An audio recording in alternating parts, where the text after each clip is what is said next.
When Alexander Hayes, a Millionaire CEO, saw the woman sleeping on that park bench, something felt familiar. He couldn't explain why he stopped. He couldn't explain the feeling in his chest. But when he saw the tiny scar above her eyebrow, everything he thought he knew about his past was about to shatter. The October afternoon sun filtered through the copper-colored leaves of Rittenhouse Square Park, casting dancing shadows across the cobblestone paths. Alexander Hayes loosened his Italian silk tie as he walked, grateful for the brief escape from the suffocating board meeting that had consumed his entire morning. At 32, he had built Hayes Technologies from a cramped apartment into a 15-story empire overlooking the Schuylkill River, but some days the weight of success felt heavier than the struggles of starting out. His leather shoes clicked against the pathway as he approached his favorite bench near the fountain. That was when he saw her. A young woman lay curled on the wooden bench, her auburn hair spilling over a makeshift pillow of what appeared to be papers. Her clothes were clean but worn, a faded denim jacket over a white blouse that had seen better days, and jeans with a small tear at the knee. One arm clutched a canvas bag to her chest, while the other dangled toward the ground, where dozens of printed pages had scattered like fallen leaves.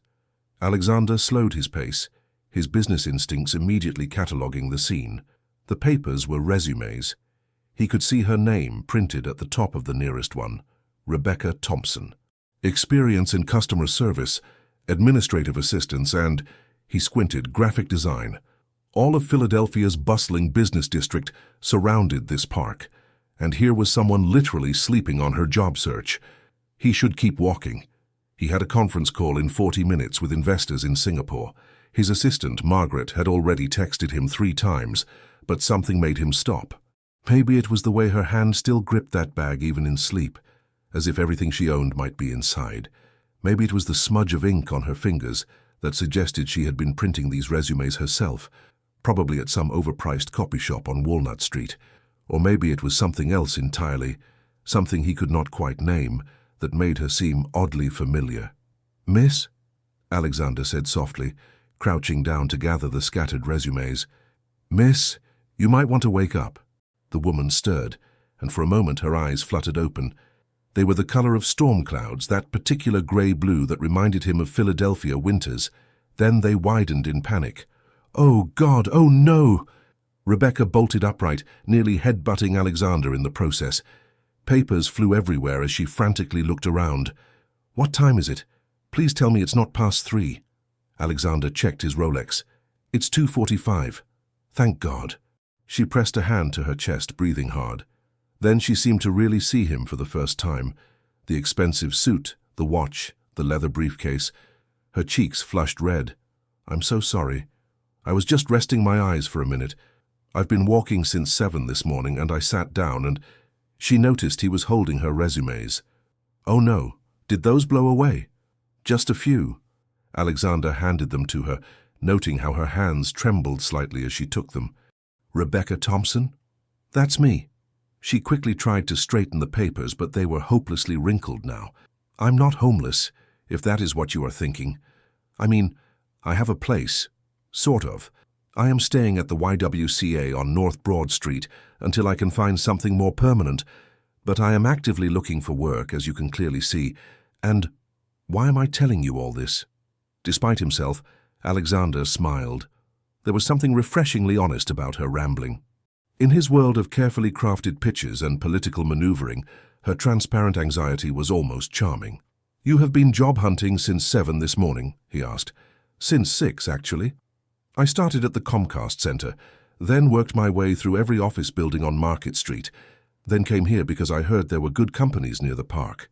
She looked down at her ruined resumes, and her shoulders sagged. "This was my last stack. I will have to go back to the library tomorrow to print more." "The library?" "The free library on Vine Street, 10 cents a page." She said it matter-of-factly, as if everyone budgeted their life in dimes. "I know I should do it all online, but I read that personal delivery show's initiative, and I really need to show initiative right now because my savings are almost gone, and the YWCA is only temporary and—" She stopped herself. "I'm doing it again. Sorry. When I am nervous, I talk too much." Alexander found himself oddly reluctant to leave. "What kind of work are you looking for?" "Anything, honestly. I have experience in customer service, administration, some graphic design. I can learn quickly.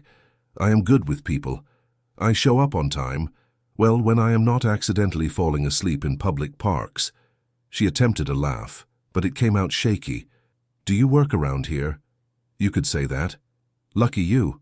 Rebecca finally got the resumes into a somewhat organized pile and stuffed them back into her bag. "I moved here 3 months ago from a small town in western Pennsylvania. Thought Philadelphia would have more opportunities. Turns out everyone wants 3 years of experience for entry-level positions. It is like some kind of cruel joke." Alexander knew he should go. Singapore was waiting. But that nagging sense of familiarity would not leave him alone. "Have we met before?" Rebecca looked at him properly, then really studied his face. For a moment something flickered in those grey-blue eyes. Recognition, maybe, or confusion. But then she shook her head. "I do not think so. I would remember meeting someone in a suit that probably costs more than 3 months of my rent." "Fair point." He stood, brushing off his pants. "Well, good luck with your job search, Rebecca Thompson." "Thanks." She stood too, swaying slightly. When was the last time she had eaten? "And thank you for waking me up. That would have been embarrassing if a police officer had done it instead." Alexander was walking away when impulse made him turn back. "Wait." Rebecca paused, her bag slung over her shoulder. "Are you hungry?" She blinked. "What?" "It is almost 3 o'clock. You have been walking since 6 this morning. When did you last eat?" Her hesitation was answer enough. "There is a food truck on the corner that makes excellent cheesesteaks," Alexander continued, surprising himself with every word. "Best in the city, and I say that as someone who has lived here his whole life. My treat. Consider it payment for gathering your resumes." Rebecca bit her lip, clearly torn between pride and hunger. Hunger won. "Just so we are clear, this is not charity. It is payment for services rendered." "Absolutely. Very professional transaction." "Then yes." "Thank you, Mr. Hayes. Alexander Hayes." He extended his hand. When their hands touched, something strange happened. It was like a jolt of static electricity, but warmer. Rebecca felt it too. He could tell by the way her eyes widened slightly. "Nice to meet you, Alexander Hayes," she said, withdrawing her hand quickly. "Though I feel like I should call you Mr. Hayes. You have that very important businessman vibe." "Please do not. Mr. Hayes is my father." The words came out before he could stop them, and for just a second a shadow crossed his face. His father, Thomas Hayes. Another reason this day had been long. As they walked toward the food truck, Alexander sent a quick text to Margaret. "Delay Singapore, call 1 hour." Something came up. He did not examine too closely why a stranger sleeping on a park bench felt more important than a multi-million-dollar deal.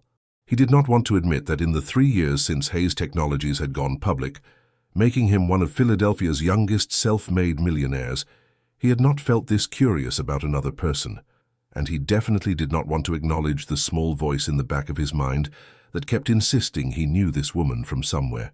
The food truck's owner, a barrel-chested man named Danny who had been serving cheesesteaks at this corner for 20 years, greeted Alexander with a huge grin. "Mr. Hayes, the usual. 2, please. Extra onions on both." Rebecca made a face. "Extra onions? You are brave. You do not like onions?" "I love them, but that is not very strategic for someone who probably has important meetings all afternoon." Alexander laughed, actually laughed, for the first time in weeks. "Maybe I am done being strategic for the day." As they waited for their food, Rebecca leaned against the truck, and the afternoon sun caught her profile. There was a small scar above her left eyebrow, barely visible. Something about it tugged at Alexander's memory, like a word on the tip of his tongue. "That scar," he said before thinking. "How did you get it?"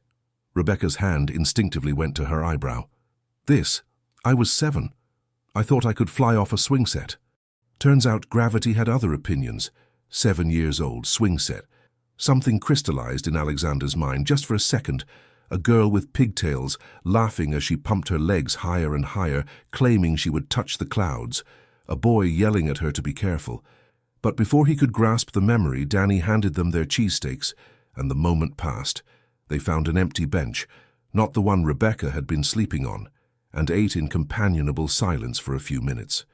Alexander watched her take her first bite and close her eyes in pure appreciation. "Oh my God," she mumbled through her mouthful. "This is incredible. Told you. Danny is a Philadelphia institution. How long have you been coming here?" "Since I was 22. When I first started my company, I lived on these cheesesteaks, could not afford much else." Rebecca looked at him skeptically. "You? You look like you were born wearing designer suits." "Not quite. 10 years ago, I was eating ramen noodles in a studio apartment in Northern Liberties, working 18-hour days, wondering if I had made the biggest mistake of my life dropping out of Penn to start a tech company." He took another bite. "Success is not as inevitable as it looks from the outside. What changed? Stubbornness mostly, and one good idea at the right time." He did not mention the sleepless nights, the maxed-out credit cards, the 6 months where he showered at the gym because his water had been shut off. Those stories felt too raw, even now. "But it took 5 years before I could afford to eat somewhere nicer than a food truck." Rebecca studied him with new interest. "So you are saying there is hope for those of us currently sleeping on park benches?" "I am saying you never know what tomorrow brings." They finished their food and Alexander checked his watch. 3:15. He really did need to get back. "Thank you for this," Rebecca said, standing. "And not just for the cheesesteak, for not treating me like I was invisible. Most people just walk past someone like me." "Someone like you?" "Someone struggling. Someone who is obviously on the edge." She shouldered her bag. "I should let you get back to your very important life, Mr. Important Businessman." "Alexander," he corrected. "And wait, do you have any interviews lined up?" "Not yet, but I am hopeful." "What about computer skills? You mentioned graphic design." "I am proficient in Adobe Creative Suite, Microsoft Office, basic web design. I taught myself mostly, online tutorials and practice." She tilted her head. "Why?" Alexander pulled out his business card. "My company is always looking for talented people. Send your resume to this email, my assistant's address, and mention that I referred you. We have an opening in our marketing department." Rebecca stared at the card like it might bite her. "Hayes Technologies. You work at Hayes Technologies?" "I own Hayes Technologies." Her mouth fell open. "You, what? You are that Alexander Hayes, the one in the newspaper last month about the merger with that California company?" "Guilty. But you bought me a cheesesteak." "Even CEOs have to eat, Rebecca." She looked down at the business card, then back up at him, her eyes shimmering with something that might have been tears. "Why are you doing this?" It was a good question. Alexander did not have a good answer. "Because everyone deserves a chance. And because something tells me you will earn it." "I will," she promised, her voice fierce. "I will work harder than anyone. I will be early every day. I will—" "Send the resume first," he said gently. "Then we will talk."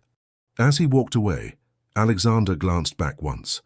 Rebecca still stood there, staring at his business card like it was a golden ticket. The late afternoon sun made her auburn hair glow, and for just a moment, just a fleeting second, he saw her as she might have been years ago, younger, happier, familiar.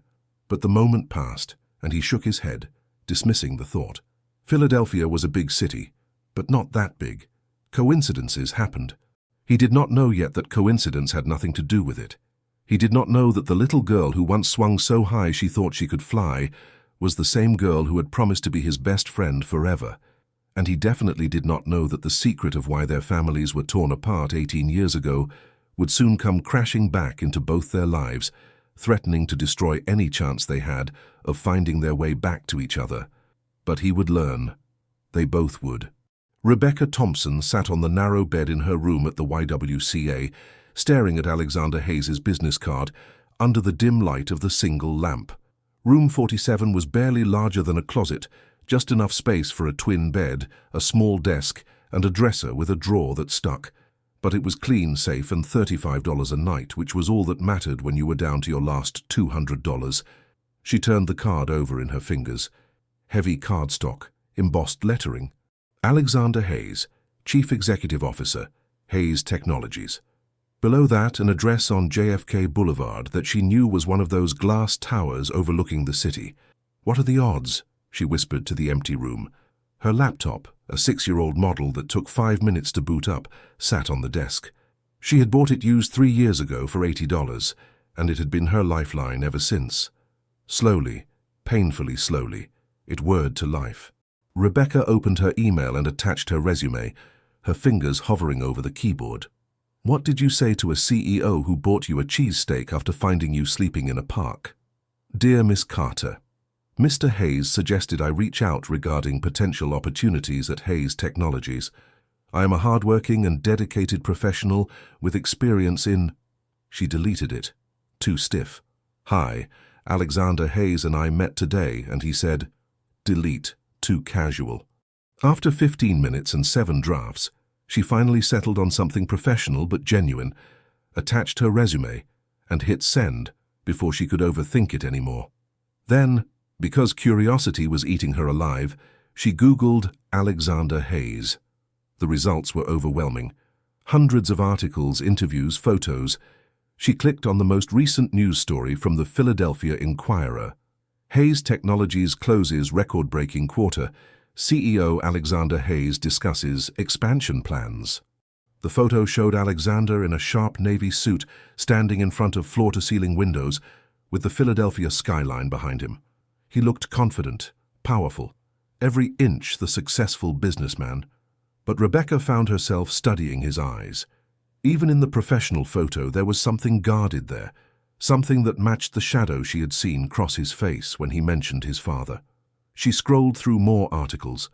Alexander Hayes had founded Hayes Technologies at 22, after dropping out of the University of Pennsylvania in his junior year. The company specialized in cybersecurity software and had grown exponentially, especially after landing several government contracts. He was listed as one of Philadelphia's most eligible bachelors, a detail accompanied by photos of him at charity galas, always with a beautiful woman on his arm, never the same one twice. Out of your league, Rebecca, she muttered to herself, way, way out of your league. But then she found an older article from 7 years ago, buried several pages deep in the search results. The headline read, Local entrepreneur overcomes adversity to launch tech startup. The photo showed a younger Alexander, noticeably thinner, standing outside a modest office space in Northern Liberties. His suit was off the rack, his smile was tired but genuine, and he looked nothing like the polished CEO in the recent photos. Rebecca read the article carefully. It mentioned his childhood in Fishtown, a working-class neighborhood in northeast Philadelphia. His mother had been a nurse, his father a factory supervisor. They had died in a car accident when Alexander was 19, leaving him alone. He had used his small inheritance to finish his education at Penn, but dropped out when he realized his idea could not wait. Fishtown, Rebecca breathed. Her heart began to race. She clicked back to Google and typed, Alexander Hayes, Fishtown childhood. The results were sparse. Alexander clearly guarded his personal history, but she found a few mentions in local interest pieces. One article from a Fishtown community blog featured a quote from an old neighbor. Little Alex Hayes was always tinkering with computers, smart as a whip. Him and that little Thompson girl were inseparable until the families had that falling out. Thompson. Rebecca's hands started shaking. She typed in Hayes Thompson, Fishtown, Philadelphia, but nothing relevant came up. She tried different combinations, but the internet offered no more clues. She stood up and walked to her duffel bag in the corner. Everything she owned in the world fit into 2 bags, and dug until she found a small wooden box.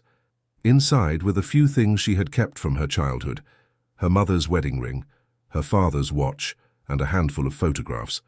She pulled out one photo, its edges worn from years of handling. 2 children, maybe 7 or 8 years old, sat on a front stoop eating ice cream. The girl had auburn pigtails and a gap-toothed smile. The boy had dark hair and was laughing at something off camera. On the back, in her mother's handwriting, Becky and Alex, summer 2000, best friends forever. Alex, Rebecca whispered. Not Alexander. Alex. Across town, in a penthouse apartment overlooking the Schuylkill River, Alexander Hayes stood at his floor-to-ceiling windows, nursing a glass of scotch. The Philadelphia skyline glittered below him. City Hall's white lights, the colorful glow of the Comcast Center, the dark ribbon of the river reflecting it all. He should be reviewing the Singapore contracts. Instead, he kept thinking about gray-blue eyes and a scar above an eyebrow. I thought I could fly off a swing set. Alexander walked to his home office and sat at his desk. Unlike the minimalist modern decor of the rest of his apartment, this room was warmer, more personal. One wall held his degrees and awards. Another had photos, his parents, his college friends, various business milestones. But it was the small frame on his desk that drew his attention. He picked it up, studying a photo he had not looked at in years. 2 children on a front stoop eating ice cream, a little boy and a little girl. His mother had taken that photo the summer before everything fell apart. He remembered that day. It had been so hot the ice cream melted faster than they could eat it. The girl in the picture had claimed her chocolate ice cream was making her stronger, strong enough to fly like a superhero. Becky, he said softly. Becky Thompson, his best friend from age 5 to 14. They had lived 3 houses apart on the same street in Fishtown, back when Fishtown was still rough around the edges, before the hipster coffee shops and art galleries moved in. They had walked to school together every day, shared homework answers, built elaborate forts in the abandoned lot at the end of the street. He had been there when she jumped off the swing set and split her eyebrow open.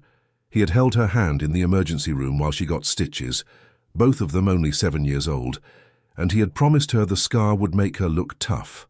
And then, one terrible week in the winter of 2007, everything had shattered. Alexander took a long drink of scotch, trying to drown the memories that were surfacing. His father and Becky's father had been business partners in a small manufacturing company. They had been working on a patent for a new type of industrial valve, something technical that Alexander had not understood at 14, but apparently it was worth a lot of money. Then came the accusations, stolen designs, betrayed trust, lawyers and shouting matches, and his mother crying at the kitchen table. Thomas Hayes claimed Michael Thompson had sold their patent to a competitor. Michael Thompson swore Thomas had forged documents to cut him out of the profits. The friendship between the families exploded.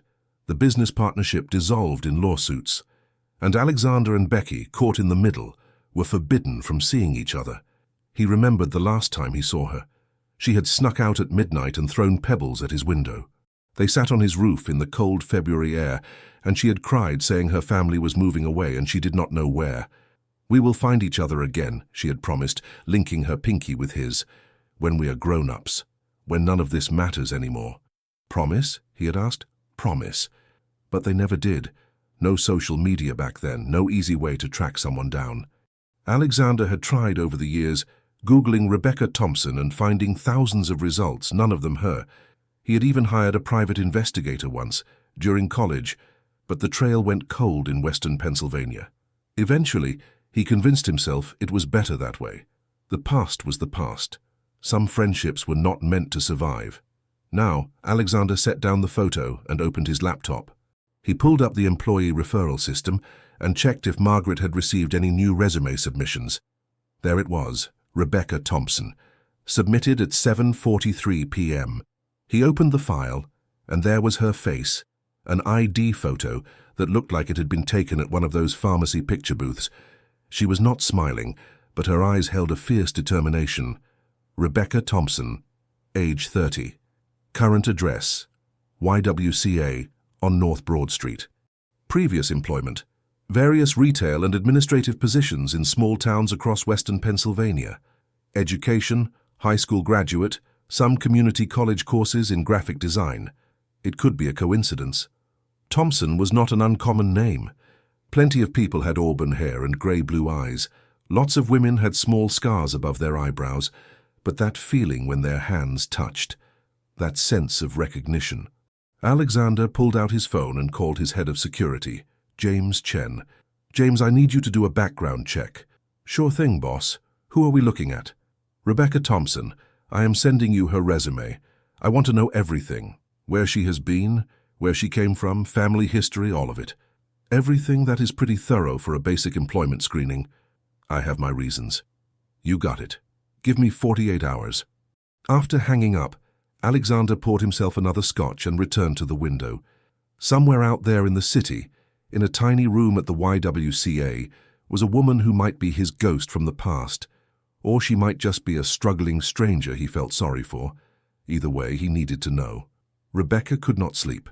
At midnight, she gave up trying and pulled out her laptop again. She searched for everything she could find about the Hayes-Thompson business dispute, but details were scarce.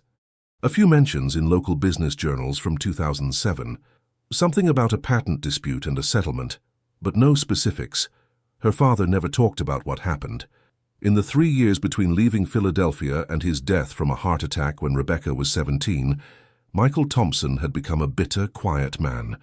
Her mother tried to hold the family together, working 2 jobs, but the stress wore her down.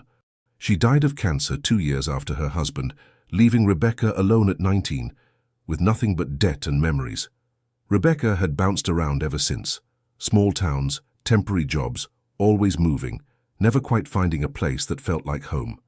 Until 3 months ago, when something inside her said it was time to come back to Philadelphia, she had told herself it was about job opportunities. But now, staring at that old photograph of her and Alex, she wondered if some part of her had been searching for him all along. "This is crazy," she told herself. "Alexander Hayes is a billionaire CEO. You are living in a YWCA. Even if he is the same Alex, which is impossible, what would you even say?" But that scar above her eyebrow tingled, the way it always did when she was nervous, and she could not shake the memory of how her hand felt in his, just for that brief moment in the park. "Tomorrow," she decided. "Tomorrow I will figure this out."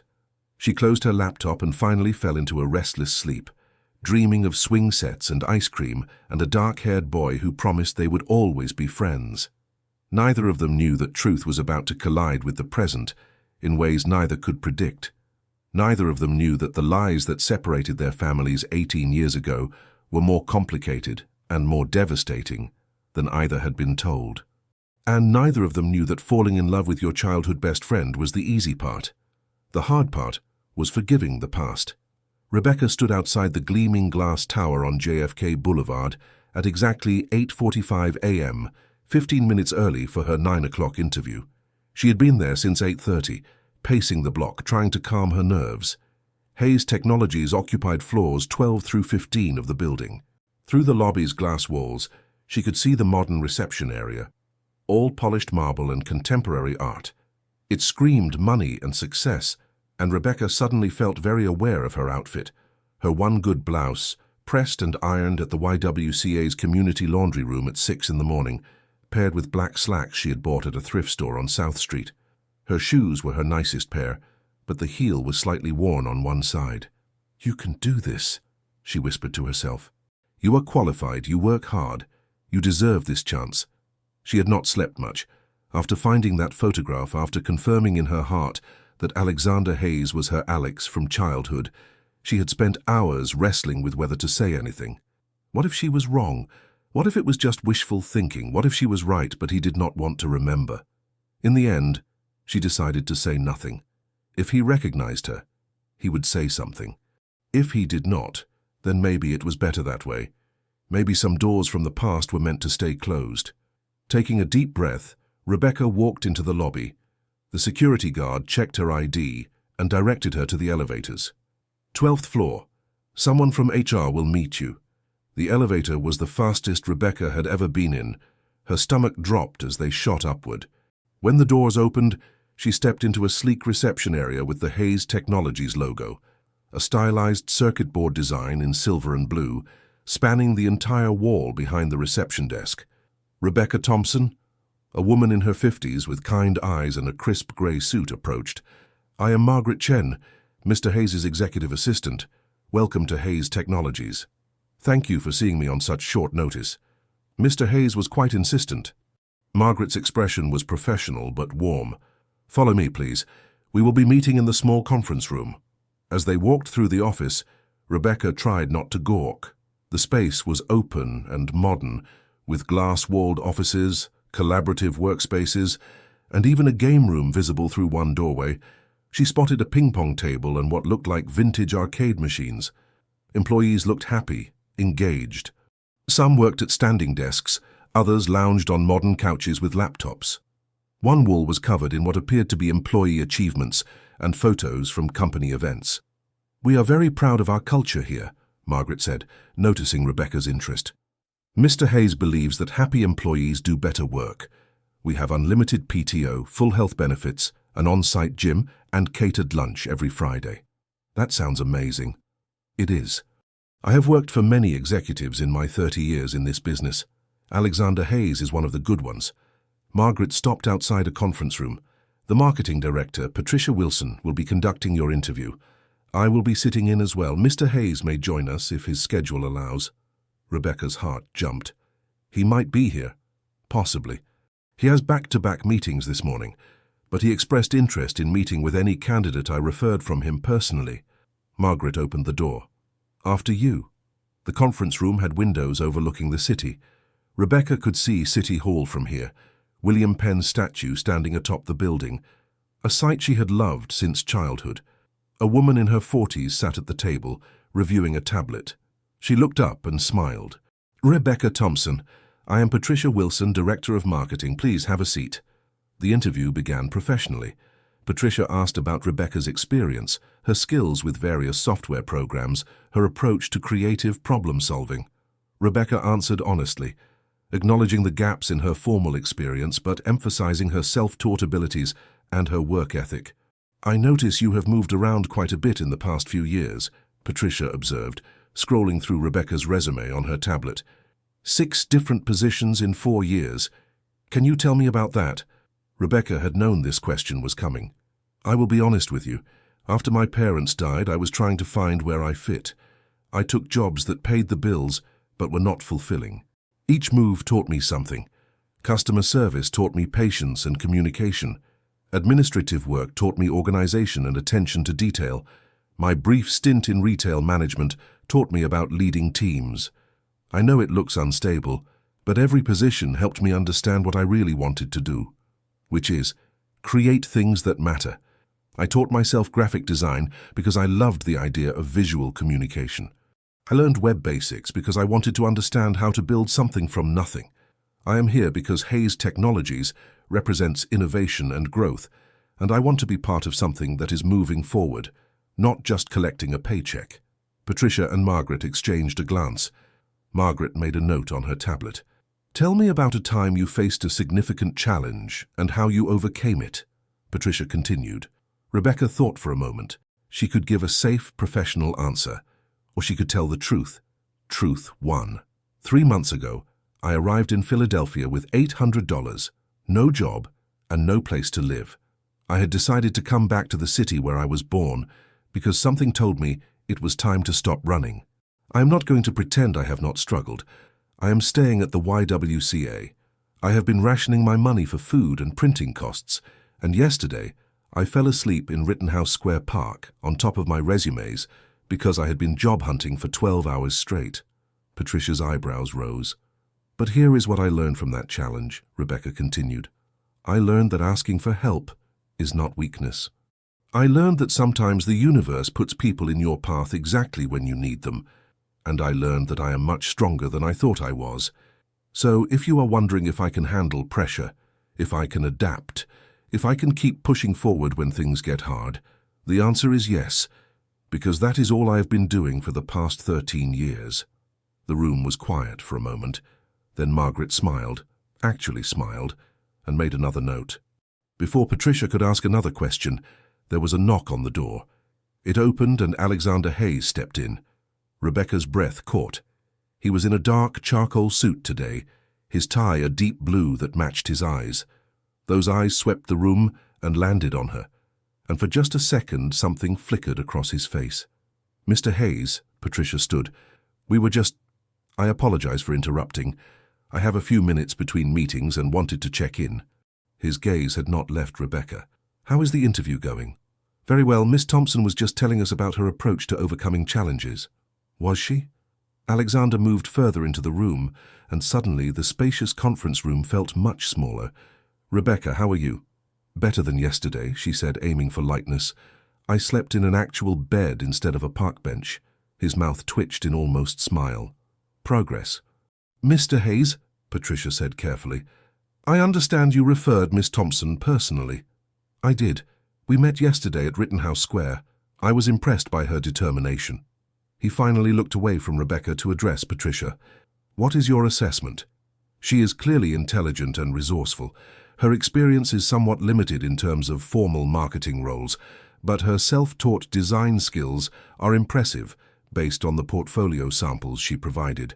I think she could be a good fit for the junior marketing coordinator position with some training. The junior position? Alexander frowned. I was thinking something with more growth potential. Margaret cleared her throat delicately. Sir, Miss Thompson does not have a college degree or formal marketing experience. The junior coordinator role is actually quite generous for her background. Rebecca felt her cheeks burn. They were talking about her like she was not in the room. With all due respect, she said, her voice firm, I am sitting right here. All three of them turned to look at her. And with all due respect, Rebecca continued, I do not need charity.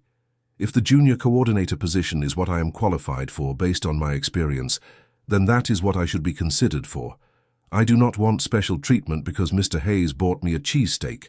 Patricia bit back a smile. Margaret looked impressed. Alexander's expression was unreadable. However, Rebecca went on, I will work harder than anyone else you could hire. I will learn faster. I will stay later. I will prove that taking a chance on me was the best decision you made. But I need to know that I earned this position, not that it was handed to me out of pity. The silence that followed felt very long. Then Alexander said quietly, Nobody is offering you pity, Rebecca. I am offering you opportunity. What you do with it is entirely up to you. Their eyes met, and something passed between them. A challenge, maybe, or an understanding. Rebecca felt that same strange electricity from yesterday when they had shaken hands. Patricia, Alexander said, not breaking eye contact with Rebecca, I will leave the final decision to you. Evaluate her fairly based on her qualifications and potential. If you think she is a good fit, make her an offer. Of course, sir. Alexander nodded and turned to leave, but paused at the door. Rebecca, one more thing. Do you like cheesesteaks with extra onions because you actually like them, or because you were just too hungry to care yesterday? Rebecca blinked at the unexpected question. I genuinely love extra onions. I do not understand people who order them without. Good answer. And this time he actually smiled, a real smile that transformed his whole face and made him look younger, more like the boy she remembered. Welcome to Hayes Technologies. Then he was gone, and Rebecca was left wondering if that was an official job offer or just wishful thinking. Patricia laughed. Well, that was certainly an endorsement. I have worked here for 6 years, and I have never seen Mr. Hayes personally sit in on a preliminary interview. She set down her tablet. Rebecca, I'm going to be honest with you. Your resume would not normally get a second look for this position. But there is something about you, a fire, a resilience, that I think could be valuable here. And if Alexander Hayes thinks you are worth taking a chance on, I trust his judgment. So, Rebecca's heart was pounding. So, we will start you as a junior marketing coordinator.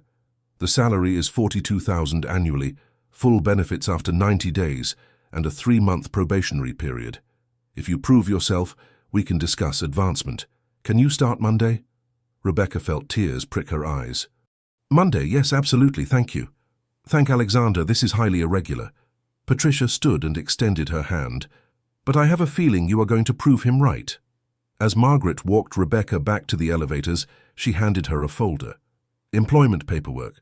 Fill it out and bring it Monday. There is also information about our employee assistance program. We can help you find permanent housing if you need it. Thank you. For everything. Thank Alexander, Margaret echoed Patricia's words. He has been different these past 18 hours, distracted, like something shifted. She studied Rebecca thoughtfully. I do not know what it is about you, but you have gotten under his skin somehow. The elevator doors opened and Rebecca stepped inside. As they closed, she caught one last glimpse of the Hayes Technologies logo. She had a job, a real job, with benefits and a salary and a future. But as the elevator descended, Rebecca found herself thinking less about the job and more about the way Alexander had looked at her in that conference room, like he was trying to solve a puzzle, like she was something familiar, but just out of reach. She pulled out her phone and stared at the photo she had saved from last night. 2 children on a stoop, eating ice cream. Best friends forever. Alex, she whispered, do you remember me at all? 18 floors above, in his corner office, Alexander Hayes stood at his window, looking out at the city but seeing the past. James Chen would have that background report in 48 hours. Then he would know for certain. But part of him already knew. Part of him had known the moment their hands touched. The question was, what was he going to do about it? Rebecca's first day at Hayes Technologies began at 7:30 a.m. on a crisp Monday morning in late October. She had arrived 30 minutes early, clutching a travel mug of coffee she had made in the YWCA's communal kitchen and wearing her best outfit, the same one from the interview, because it was the only professional clothing she owned. That would change soon.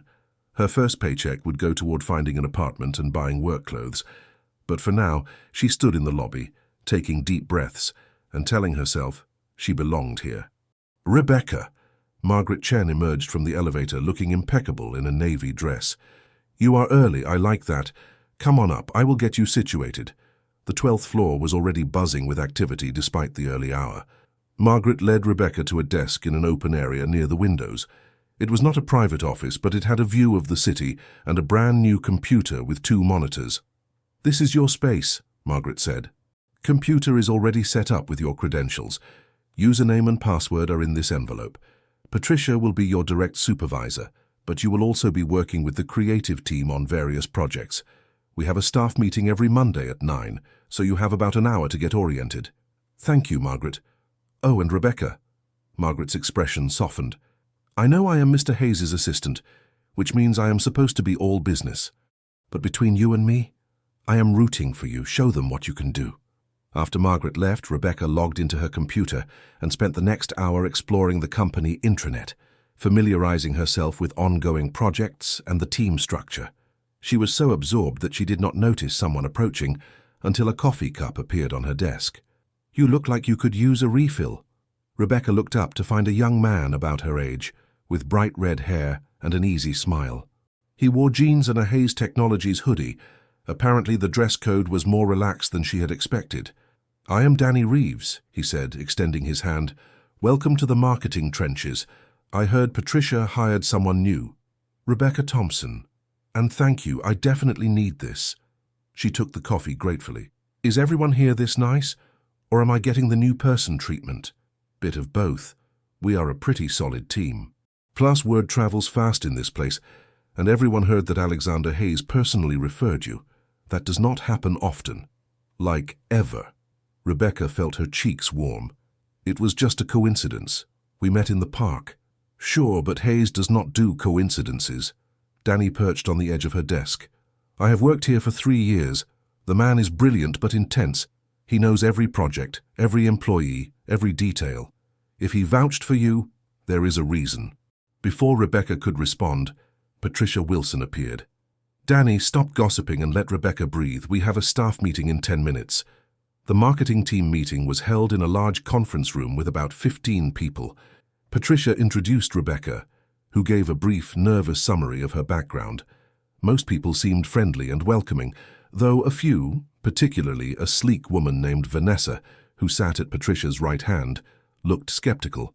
"So you are the park bench girl," Vanessa said, her tone just sharp enough to sting. "That is quite the meet-cute with the boss." "Vanessa," Patricia's voice held a warning. "I am just saying, we all worked hard to get here. Some of us have master's degrees. It is unusual to hire someone with no formal experience based on a chance encounter." Rebecca felt every eye in the room on her. She could shrink away, or she could stand her ground. "You are absolutely right," Rebecca said calmly. "I do not have a master's degree. I do not have years of corporate experience. What I do have is determination, creativity, and a willingness to work harder than anyone else in this room. If that is not enough, I will prove myself or leave. But I am not going to apologize for getting an opportunity, regardless of how it came about."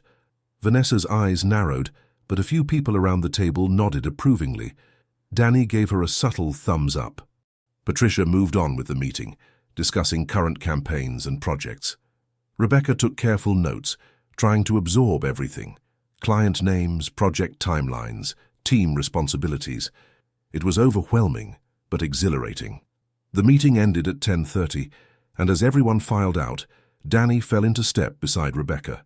"That was well played," he said quietly. "Vanessa has been angling for a promotion for months. She sees you as competition. I am not here to compete. I am here to work." "Good attitude. Come on, I will show you where the good coffee is. Not the break room stuff, the secret stash Patricia keeps in her office for special occasions. As they walked through the office, Rebecca could not help scanning for Alexander. She had not seen him yet this morning, and part of her was relieved. Being near him made her nervous in a way she could not quite explain, like standing on the edge of a cliff, knowing one wrong step would send her tumbling. "Looking for someone?" Danny asked with a knowing grin. "No, Hayes is on 14 today, executive floor. He has board meetings all morning." "I was not sure you were not. Everyone wants to see the mysterious CEO. He is like a unicorn around here. You know he exists, you sometimes catch a glimpse, but mostly he is in his natural habitat making million-dollar decisions." Rebecca laughed despite herself. "You make him sound mythical." "He kind of is, but he is also a decent guy. My first month here, I totally screwed up a client presentation. Wrong graphics, wrong data, disaster. I thought I was fired. Instead, Hayes called me into his office, and we spent 2 hours going over what went wrong and how to fix it. He did not yell, did not shame me, he taught me. That is not normal for CEOs. They reached Patricia's office, where Danny produced 2 mugs and poured coffee from a French press hidden behind a filing cabinet. "So what is your story?" Danny asked as they headed back toward their desks. "Patricia mentioned you are from Western Pennsylvania originally. Born in Philadelphia, actually. Fishtown. My family moved away when I was 14. Rebecca hesitated, then decided honesty was easier than inventing a cover story. "My parents died when I was young. I have been on my own since I was 19, just trying to figure things out." Danny's expression sobered. "I am sorry. That is rough." It was. "But it taught me to be resilient." Rebecca smiled. "What about you?" "Born and raised in South Philly. My dad owns a restaurant on Passyunk Avenue. Best Italian food in the city, I am legally obligated to say. I studied marketing at Temple, started here right after graduation. Living the dream, one social media campaign at a time." They spent the next hour with Danny showing Rebecca various systems and introducing her to other team members. By lunch, her head was spinning with information, but she felt like she was starting to find her footing. At 12:30, Patricia stopped by Rebecca's desk. "How are you holding up?" "Good. A lot to learn, but good." "Excellent. I have your first assignment." Patricia handed her a folder. "We are pitching a new client next week, a boutique hotel chain looking to rebrand. I want you to work with Danny on preliminary design concepts. Nothing fancy, just ideas. Think of it as a test run. I will get started right away.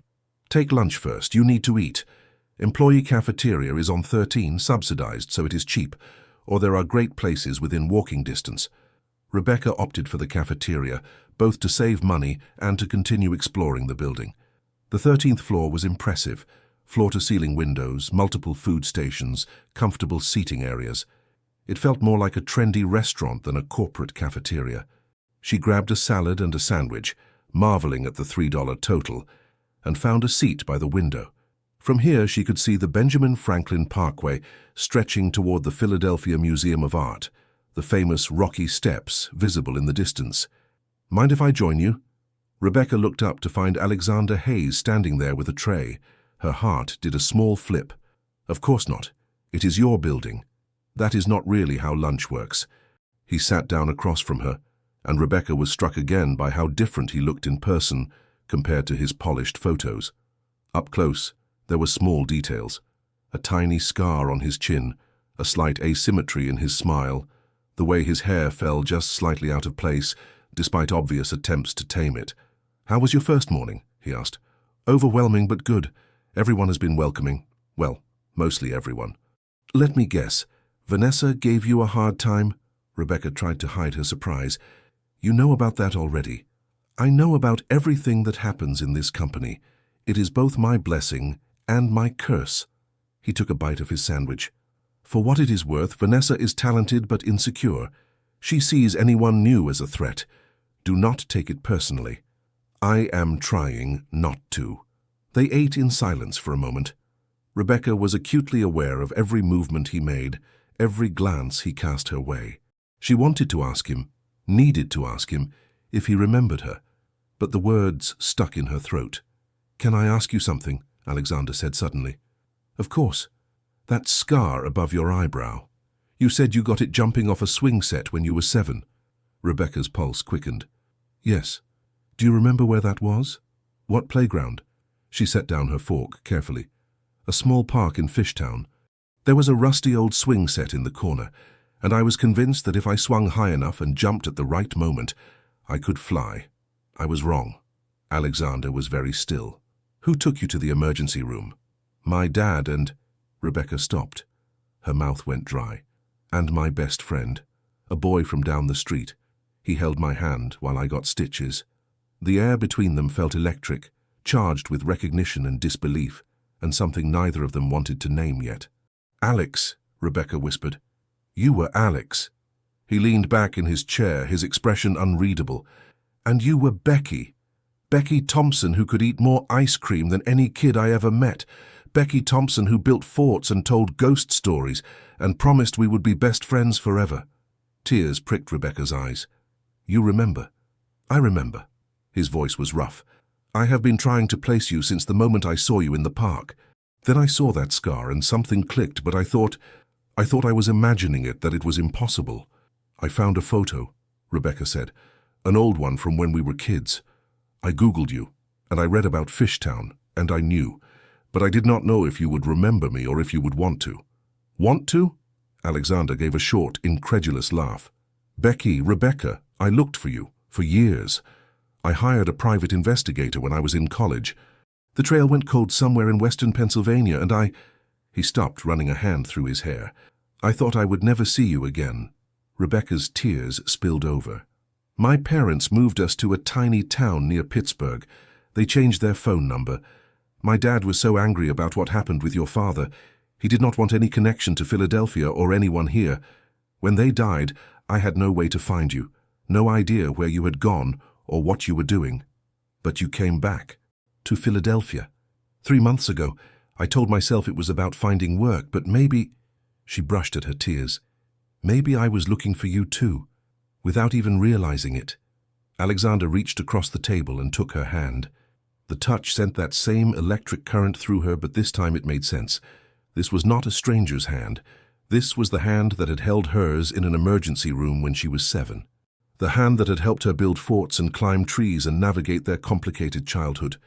I cannot believe you have been here for 3 months, he said quietly. I cannot believe I almost walked past you in that park. But you did not. You stopped. Because something told me to. Something I did not understand until now. They sat there, hands clasped across the cafeteria table, while around them Hayes Technologies employees came and went, oblivious to the reunion happening in their midst. Finally, Alexander said, We need to talk. Really talk. There is so much to say, so much to... Mr. Hayes.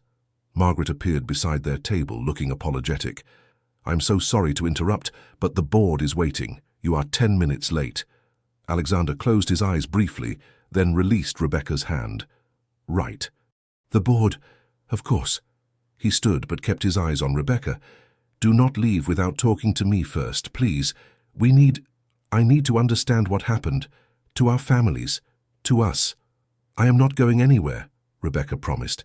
As he walked away, Rebecca sat back in her chair, her hand still tingling from his touch.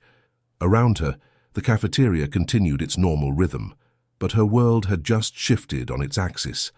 Alex. Her Alex. He had been here all along, building an empire, becoming someone extraordinary, and now, by some impossible stroke of fate, they had found each other again. But even as joy flooded through her, a shadow of worry crept in. Their families had been torn apart by lies and betrayal 18 years ago. Whatever had happened between Thomas Hayes and Michael Thompson had been serious enough to destroy a lifelong friendship and scatter 2 families to opposite ends of Pennsylvania. Would history repeat itself? Or could they finally learn the truth and move past it? Rebecca did not know. But for the first time in 13 years, she felt like she had found her way home. Even if home was complicated, messy, and full of ghosts from the past. Rebecca could barely focus on work for the rest of the afternoon. She sat at her desk, staring at hotel rebranding concepts on her computer screen, but her mind was 18 years in the past, building forts, sharing secrets, making pinky promises under starlit skies. Alex. Her Alex was Alexander Hayes, CEO, millionaire, the boy who grew up to build an empire. And she was Becky Thompson, the girl who had lost everything and was only now starting to rebuild. "Earth to Rebecca?" Danny waved a hand in front of her face. "You have been staring at that same image for 20 minutes. Everything okay?" "Sorry, just processing a lot from my first day." "I get it. It is a lot to take in." Danny pulled up a chair. "Want to brainstorm these hotel concepts? Sometimes talking it through helps." They spent the next hour working through ideas, Danny explaining the client's vision while Rebecca sketched rough concepts on paper. Despite her distraction, the work engaged her. This was what she loved, taking abstract ideas and making them visual, telling stories through design. "These are really good," Danny said, studying her sketches. "You have a strong instinct for composition. Patricia is going to love these." "You think so?" "I know so. Trust me, I've been doing this for 3 years. You have the eye." He grinned. "Maybe Hayes was onto something when he hired you off that park bench." At 5:30 p.m., most of the office began emptying out. Rebecca saved her work and was packing up when her desk phone rang, an internal call from an extension she did not recognize. "Rebecca Thompson," she answered professionally. "It is me." Alexander's voice, quiet and slightly uncertain.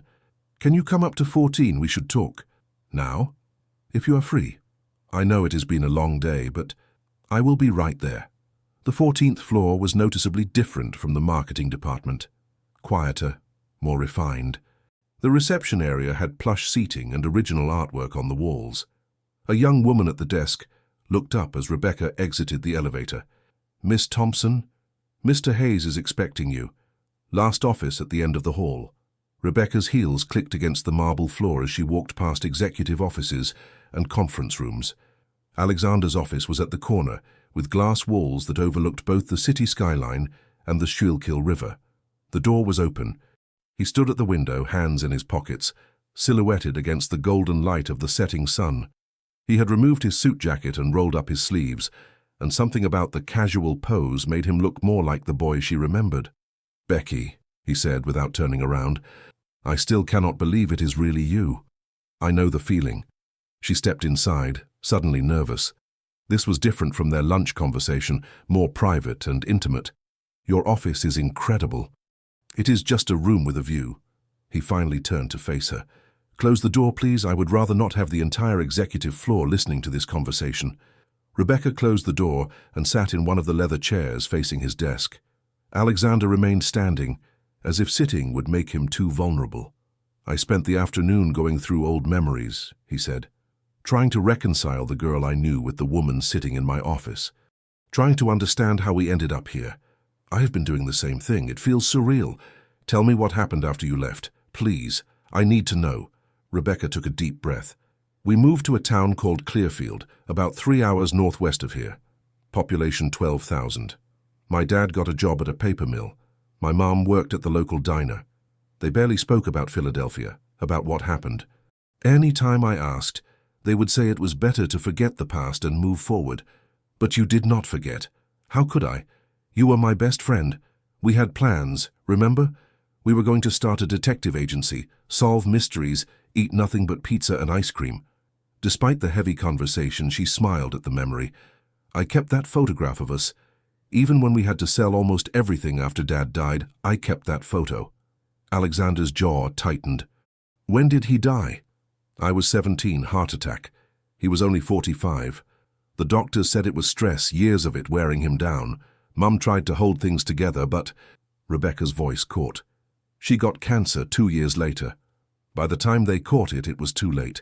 She died 3 months before my 20th birthday. God, Becky, I am so sorry." So was I. Angry, too. Angry that they left me alone. Angry that we had moved away from everything familiar. Angry that I did not even have you to talk to about it. She met his eyes. "I looked for you online, but there were hundreds of Alexander Hayes listings. I did not know you had gone back to using Alex's full name. I did not know you had started a company. I hoped you were happy, wherever you were." Alexander finally sat down, but not behind his desk, in the chair next to hers, close enough that she could see the pain in his eyes. "My parents died when I was 19, he said quietly. "Car accident on I-95. Black ice, wrong place, wrong time. They were coming back from visiting my aunt in New York. He stared at his hands. One day I was a college student worrying about exams, and the next I was planning a funeral and trying to figure out what came next. Alex, I thought about you that day at the funeral. I kept thinking about how you would have known what to say, how to make me laugh even when everything was terrible. You always could do that. Find the light in the darkness. He looked at her. I missed you so much it physically hurt. They sat in silence, the weight of shared grief hanging between them. Two orphans who had lost everything, who had somehow survived and found their way back to each other. What happened between our fathers? Rebecca asked. I was never told the full story, just that there was a business deal gone wrong, that your dad accused mine of betrayal. Alexander stood and walked to a filing cabinet in the corner. He pulled out a folder, old, worn, stuffed with papers. I kept everything. Every document from the lawsuit, every newspaper article, every piece of evidence. He handed it to her. I have read through these files 100 times over the years, trying to understand what really happened. Rebecca opened the folder. Inside were legal documents, patent applications, business contracts, all dated 2006 and 2007. The names Thomas Hayes and Michael Thompson appeared repeatedly, along with a company name, Hayes Thompson Industrial Solutions. They were equal partners, Alexander explained, 50-50 split. They had developed a new type of industrial valve, something technical that I did not fully understand at 14, but apparently it was revolutionary for the manufacturing industry, worth millions if they could get the patent approved and find the right buyer. So what went wrong? According to my father's version, your dad secretly sold the patent to a competitor for $200,000, cutting my dad out completely. The competitor was a company called Preston Manufacturing. My father found out when Preston filed for the patent themselves, using identical specifications.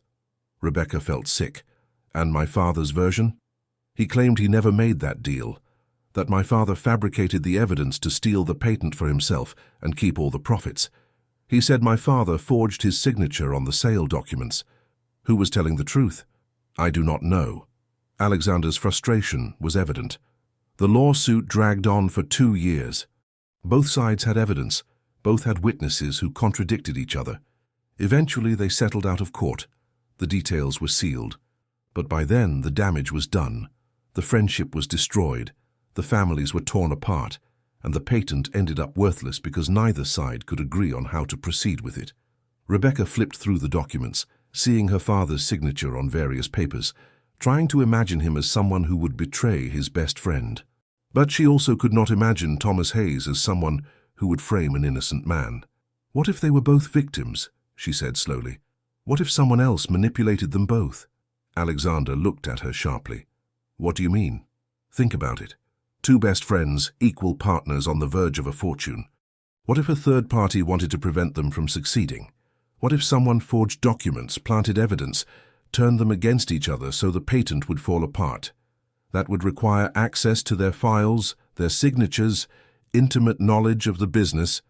Who else worked at Hayes Thompson Industrial Solutions? Alexander grabbed his laptop and started searching through the documents. There were only 5 employees total. It was a small operation. Let me see. There was a secretary, Martha Collins, an engineer, Robert Chen, an accountant, Gerald Morrison, and 2 factory workers whose names I do not remember. What happened to these people after the company dissolved? I have no idea. I was a kid. I did not think to track them down. He looked at Rebecca with new intensity. But we could find out. We could investigate this properly, as adults, and maybe finally learn the truth. You want to reopen this after 18 years? Do not you? Alexander leaned forward. Becky, our fathers destroyed each other over this. Your family lost everything. My parents died never knowing if they had done the right thing. Do not you want to know what really happened? Do not you want to clear our family's names? Rebecca thought about her father, bitter and broken in those final years. About her mother, working herself to death trying to keep them afloat. About all the what-ifs and maybes that had haunted her childhood. Yes, she said firmly, I want to know the truth. Then we do this together. We find these people, we ask questions, we dig until we uncover what really happened. He took her hand, and the familiar electricity sparked between them. Partners? Partners, Rebecca agreed. just like when we were kids solving make-believe mysteries. Except this time, the mystery is real. And the stakes are... He stopped, his thumb absently stroking the back of her hand. The stakes are our family's legacies, our history, maybe even our future. The words hung in the air, heavy with meaning. Rebecca realized he was still holding her hand, that neither of them had pulled away, that the boy she had loved as a child had grown into a man who made her pulse race in entirely different ways. "Alex," she said softly, "what happens if we find out something we do not want to know? What if one of our fathers really did betray the other? Then at least we will know the truth. And maybe," he squeezed her hand gently, "maybe we can finally forgive the past and move forward. Together." The word together seemed to mean more than just solving a mystery. Rebecca saw it in his eyes, felt it in the way he looked at her. This was not just about their fathers anymore. This was about two people who had lost each other and found their way back against all odds. "I should go," Rebecca said, though she did not move. "It is getting late, and I need to catch the bus back to—" "Let me drive you." Alexander stood, still holding her hand. "Please, I am not letting you take the bus back to the YWCA alone at night. Alex, you do not have to—" "I want to. Besides, we can talk more in the car. Start planning our investigation." He smiled, and it transformed his face into something younger, more playful. "Come on, Becky, let me be the gentleman my mother raised me to be." 20 minutes later, Rebecca found herself in a sleek black Mercedes gliding through Philadelphia's evening traffic. Alexander drove with confident ease, one hand on the wheel, classical music playing softly in the background. "This car probably costs more than I will make in 5 years," Rebecca observed. "It is just a car. It has heated seats and plays Beethoven. It is not just a car." He laughed, a real, genuine laugh. "I forgot how you could always call me out. Everyone else treats me like I am fragile or untouchable. You treat me like the kid who once got his head stuck in a fence trying to rescue a cat. I did save that cat, after the fire department had to cut you free." They were both laughing now, and it felt like coming home, like slipping into a comfortable old sweater that still fit perfectly despite the years. As they pulled up to the YWCA on North Broad Street, Alexander's expression sobered. "This is where you are staying. It is clean and safe, better than some places I have been. You should not have to live like this. Let me help. I can advance you a salary, help you find an apartment." "No." Rebecca's voice was firm. "I told you before, I do not want charity. I will find my own place when I have saved enough for a security deposit. I need to do this myself, Alex. Can you understand that?" He was quiet for a moment, then nodded. "I understand, but I do not have to like it." "Fair enough." She opened the car door, then paused. "Thank you for today, for believing in me, for remembering me, for—" Her voice caught. "For being my friend again. Always, Becky. We promised, remember? Best friends forever." "Forever," she echoed, and climbed out of the car. As she walked into the YWCA, she glanced back once to see Alexander still sitting there, watching to make sure she got inside safely. She waved, and he waved back before pulling away. In her small room, Rebecca sat on the bed and pulled out the old photograph. 2 children on a stoop, eating ice cream, smiling like they had the whole world ahead of them. Maybe they still did. Maybe fate had brought them back together for a reason. Maybe this time they could rewrite the ending. But first, they had to uncover the truth about the past. And Rebecca had a feeling that truth was going to change everything. The next 2 weeks passed in a blur of work and investigation. By day, Rebecca threw herself into her new position at Hayes Technologies, impressing Patricia with her hotel rebranding concepts and earning grudging respect even from Vanessa. By night, she and Alexander met to dig through the past, piecing together a puzzle that had been scattered 18 years ago. They started with the employees of Hayes Thompson Industrial Solutions. Martha Collins, the secretary, had passed away in 2015. Robert Chen, the engineer, had moved to California and proved difficult to track down. But Gerald Morrison, the accountant, still lived in Philadelphia, specifically in a modest row house in the Manor Yunk neighborhood. On a cold Saturday afternoon in early November, Rebecca and Alexander stood on Morrison's front porch, their breath forming clouds in the crisp air. "Are you nervous?" Rebecca asked, adjusting her scarf. "Terrified," Alexander admitted. "What if he slams the door in our faces? What if he does not remember anything? Then we try someone else, but we have to start somewhere. She rang the doorbell. The man who answered was in his 70s with thinning grey hair and kind eyes behind wire-rimmed glasses. He looked from Alexander to Rebecca with polite confusion. "Can I help you?" "Mr. Morrison, my name is Alexander Hayes, and this is Rebecca Thompson. We are—" Recognition flooded Morrison's face. "Good Lord, Tommy's boy and Mike's girl. I would know those faces anywhere." He stepped back, opening the door wider. "Please come in. I wondered if one of you would ever come looking for answers." His living room was cozy, filled with photos of grandchildren and the smell of brewing coffee. Morrison gestured for them to sit on a worn but comfortable sofa while he settled into a recliner. "I am going to save us all some time," Morrison said. "I know why you are here. You want to know what really happened with Hayes Thompson Industrial Solutions. And I am going to tell you, because I have carried this guilt for 18 years and I am tired of it." Rebecca and Alexander exchanged startled glances. This was easier than they had expected. Maybe too easy. Morrison leaned forward, his expression heavy with regret. "Your fathers did not betray each other. They were both betrayed by someone they trusted. By me." The words hung in the air like a bomb waiting to explode. "You?" Alexander's voice was barely above a whisper. "Not intentionally. Not at first." Morrison stood and walked to a desk in the corner, pulling out a file folder. "I was the company accountant, which meant I had access to everything: financial records, contracts, signatures. I was also drowning in gambling debts. $50,000 to the wrong kind of people who were threatening my family." He handed the folder to Alexander. Inside were bank statements, betting slips, and a series of threatening letters dated 2006. "A man approached me," Morrison continued. "He said he worked for Preston Manufacturing and knew about my debts. He offered me $75,000 for one thing: documents related to the valve patent, specifications, applications, everything. He said Preston wanted to beat Hayes Thompson to market with a similar design." Rebecca felt sick. "You sold them the patent?" "I gave them copies of everything, but that was not enough for them. They wanted Hayes Thompson destroyed completely, so there would be no competition at all." Morrison's hands shook as he poured himself coffee. "They told me to make it look like Michael Thompson had sold them the patent directly. They forged his signature on a sales agreement using samples I provided. Then they made sure Thomas Hayes found out about it." "But why frame my father specifically?" Rebecca asked. "Why not frame them both?" "Because Mike was the engineer. He understood the technical specs better than anyone.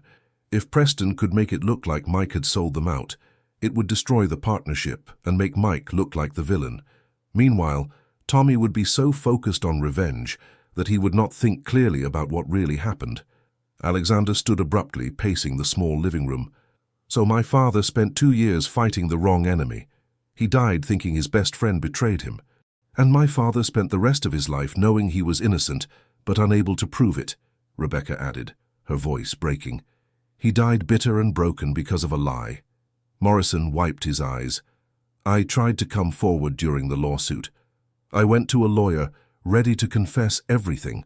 But the men who hired me, they threatened my wife, my children. They had photos of my kids at school, my wife at the grocery store. They made it clear what would happen if I talked." "So you let our families destroy each other to save your own," Alexander said flatly. "Yes, and I have lived with that shame every day since." Morrison looked at them both. "I know you have no reason to forgive me. I do not forgive myself. But I can give you one thing, the truth, and the name of the man who orchestrated it all." He pulled out another piece of paper, this one with a name and address written in shaky handwriting. Richard Preston. He was the CEO of Preston Manufacturing at the time. The whole thing was his idea: destroy Hayes Thompson, steal the patent, eliminate the competition. After the lawsuit fell apart and the patent became worthless, Preston Manufacturing still won. They developed a similar valve using what I gave them, just different enough to avoid legal issues, made millions off it. Rebecca took the paper, staring at the name.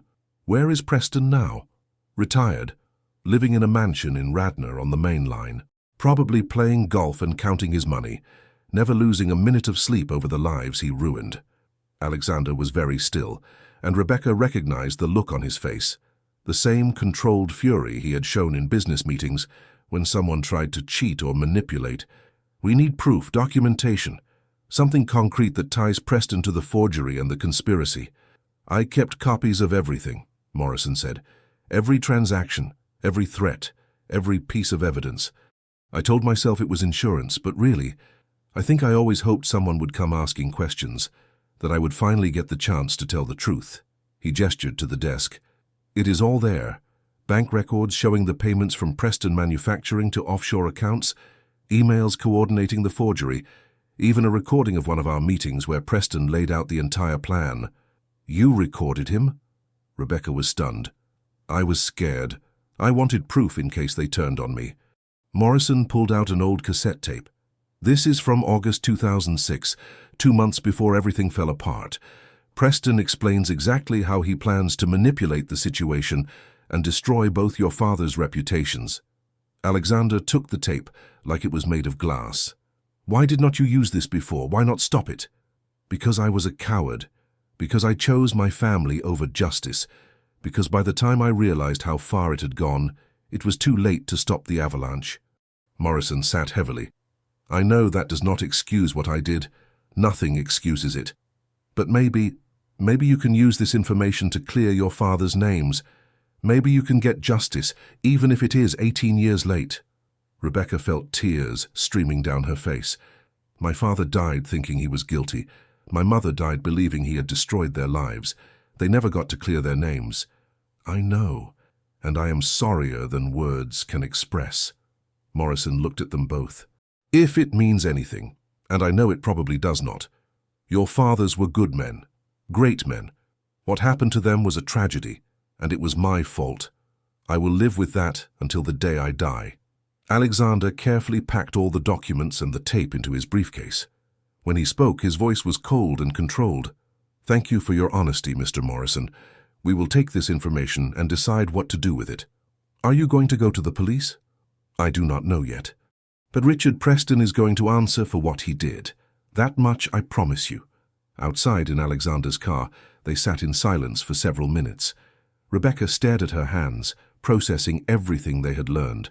Their fathers had been innocent. Both of them. Victims of corporate greed and one man's ruthless ambition. I do not know whether to feel relieved or furious, she finally said. Both. I feel both. Alexander gripped the steering wheel so tightly his knuckles turned white. My father spent the last years of his life hating his best friend, fighting him in court, destroying their partnership and their friendship, all because of Richard Preston's manipulation. My father died bitter and alone because everyone thought he was a thief, including, I think, a part of himself. He could never prove his innocence, so he started to doubt it. They looked at each other, and suddenly Rebecca was in Alexander's arms, both of them holding on to each other as 18 years of pain and confusion finally found release.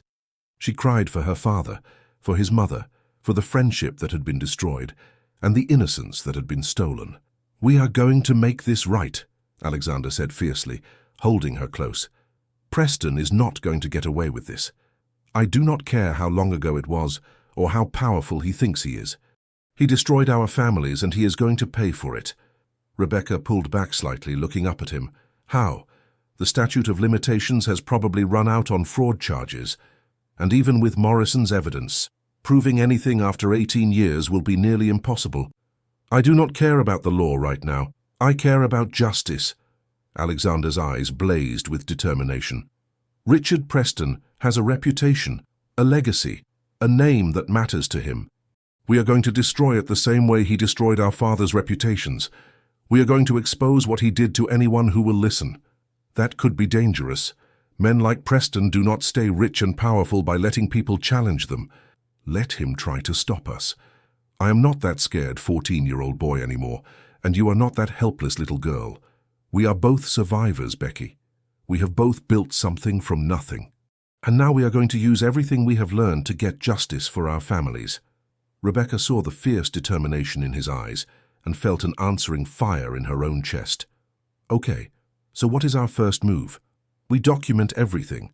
We make copies of all Morrison's evidence. We research Preston, his business dealings, his current ventures, any skeletons in his closet. and then we figure out the best way to take him down. Alexander started the car. But first I am taking you to dinner, a real dinner, because we both need to eat, and I need to think about something other than murder for at least an hour. Murder? Figuratively speaking, mostly. Despite everything, Rebecca laughed. Where are we going? There is the Italian place in South Philly that Danny told me about. His father's restaurant. Best ravioli in Philadelphia, apparently. And it is Saturday night, so we are not violating any workplace protocols by having dinner together. Is that what you are worried about? Workplace protocols? Alexander glanced at her, and something in his expression made her breath catch. Among other things, we need to talk about us, Becky, about what happens now that we have found each other again, about what we want this to be. Alex, not now. After we eat. After we have processed everything we learned today. But soon, because I need you to know that this, he gestured between them, this is not just about solving a mystery from the past. You matter to me. You have always mattered to me. Rebecca's heart hammered in her chest. You matter to me too. Good. Now let us go eat some exceptional Italian food and pretend we are normal people for a few hours. The restaurant, Reeves Family Italian, was tucked into a row house on Passyunk Avenue, warm and bustling with Saturday night crowds. Danny's father, a large man with a booming laugh and flour-dusted apron, recognized them immediately. Alexander Hayes, Danny told me you might stop by, and you must be Rebecca. My son talks about you constantly.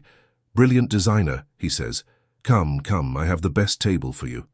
They were ushered to a corner table with red checkered cloth and a candle in a wine bottle. The smell of garlic and fresh bread filled the air, and for the first time all day, Rebecca felt herself relax. This is perfect, she said. Danny does not lie about his father's cooking, though I think he downplayed how enthusiastically his father greets customers. They ordered ravioli for Rebecca, chicken parmesan for Alexander, and a bottle of wine that Mr. Reeves insisted was on the house for my son's favorite people.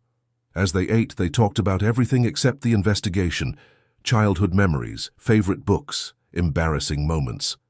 Alexander told her about his college years, the terror and excitement of starting Hayes Technologies, the long nights and near failures. Rebecca shared stories of her nomadic life after her parents died, the odd jobs and strange places, the moments of joy found in unexpected places. I worked as a wedding photographer's assistant for 6 months, Rebecca said, laughing at the memory. Worst job ever. So many bridezillas, so much crying. But I got to see all these people promising forever to each other, and it made me believe in love again, even when my own life was falling apart. Do you still believe in forever? Alexander asked softly. Rebecca met his eyes. I am starting to. What about you? I never stopped believing in it. I just thought I had lost my chance at it when you disappeared. He reached across the table and took her hand. And then you showed up sleeping on a park bench, and suddenly everything I thought I knew about my life changed. Alex, I know we are taking things slow. I know there are complications. You work for me. We are investigating a conspiracy together. We have history that is both beautiful and painful. But I need you to know, he squeezed her hand gently, I am falling for you, Becky. Maybe I never stopped. Maybe that is why no relationship ever worked out for me, because I was comparing everyone to a ghost from my past. Rebecca felt tears prick her eyes. I looked at that photo of us every night for 13 years. Every single night. You were the standard I measured everyone against, and no one ever came close. So what do we do about it? We take it one day at a time. We solve this mystery. We get justice for our families, and we figure out if what we feel is real or just nostalgia for what we lost. It is real, Alexander said with certainty. I know the difference between memory and reality. This, what I feel when I look at you, when I am near you, this is real. Before Rebecca could respond, Mr. Reeves appeared with dessert, tiramisu, made fresh today by my wife. You must try it. And the moment passed. But as they shared the dessert, their hands kept finding each other across the table, and their eyes kept meeting with unspoken promises. Later, as Alexander drove her back to the YWCA, Rebecca said, We are really going to do this, are not we? Take on Richard Preston? We are. Together. Together, she echoed. As she walked into the YWCA, Rebecca felt lighter than she had in years. They had the truth, they had each other, and they had a mission. Richard Preston had destroyed their families 18 years ago. Now it was time for him to face the consequences. The plan was simple. Arrange a meeting with Richard Preston under the guise of a business opportunity, then confront him with the evidence. Alexander had the connections to make it happen. Preston Technologies still did business in the Philadelphia area, and Alexander Hayes was exactly the kind of high-profile CEO that Preston would want to network with. What they did not anticipate was how quickly everything would spiral out of control. It started on a Wednesday morning, 3 days after their meeting with Gerald Morrison. Rebecca was at her desk, refining the hotel rebranding presentation, when Vanessa appeared with an expression that was equal parts smug and concerned. "Rebecca, Patricia wants to see you in her office now." Rebecca's stomach dropped. "Do you know what it is about? Just that it is serious, and that HR is involved." Vanessa walked away, leaving Rebecca with a sense of impending doom. Patricia's office door was closed. Through the glass wall, Rebecca could see Patricia and a woman from HR, Linda Chen, the head of Human Resources. Both looked grim. Rebecca knocked, and Patricia gestured for her to enter. "Rebecca, please sit." Patricia's tone was professional but not warm. "This is Linda Chen from HR. We need to ask you some questions about your relationship with Mr. Hayes." "My relationship?" Rebecca's heart hammered. "What do you mean?" Linda opened a folder. "We have received an anonymous complaint alleging that you and Mr. Hayes are engaged in an inappropriate workplace relationship. The complaint also suggests that your hiring was based on personal favoritism rather than qualifications." "That is not... We are not..." Rebecca struggled to find words. "Mr. Hayes and I are old friends, childhood friends. He did refer me for the position, but I interviewed properly, and I was hired based on my skills." "Childhood friends," Patricia repeated carefully. "You did not mention this connection during your interview." "Because I did not realize who he was until after I was hired. We lost touch 18 years ago. Our meeting in the park was completely coincidental." Linda made notes. "And since discovering this connection, have you and Mr. Hayes engaged in any behavior that could be construed as romantic or inappropriate?" Rebecca thought about the hand-holding, the dinner, the investigation they were conducting together, the way her heart raced when she was near him. "We have met outside of work to discuss personal matters related to our family's history, but we have not. There is nothing inappropriate happening." "Have you been to his residence?" "No." "Has he been to yours?" "He has driven me home a few times, but he has never come inside." Patricia and Linda exchanged glances. Linda closed her folder.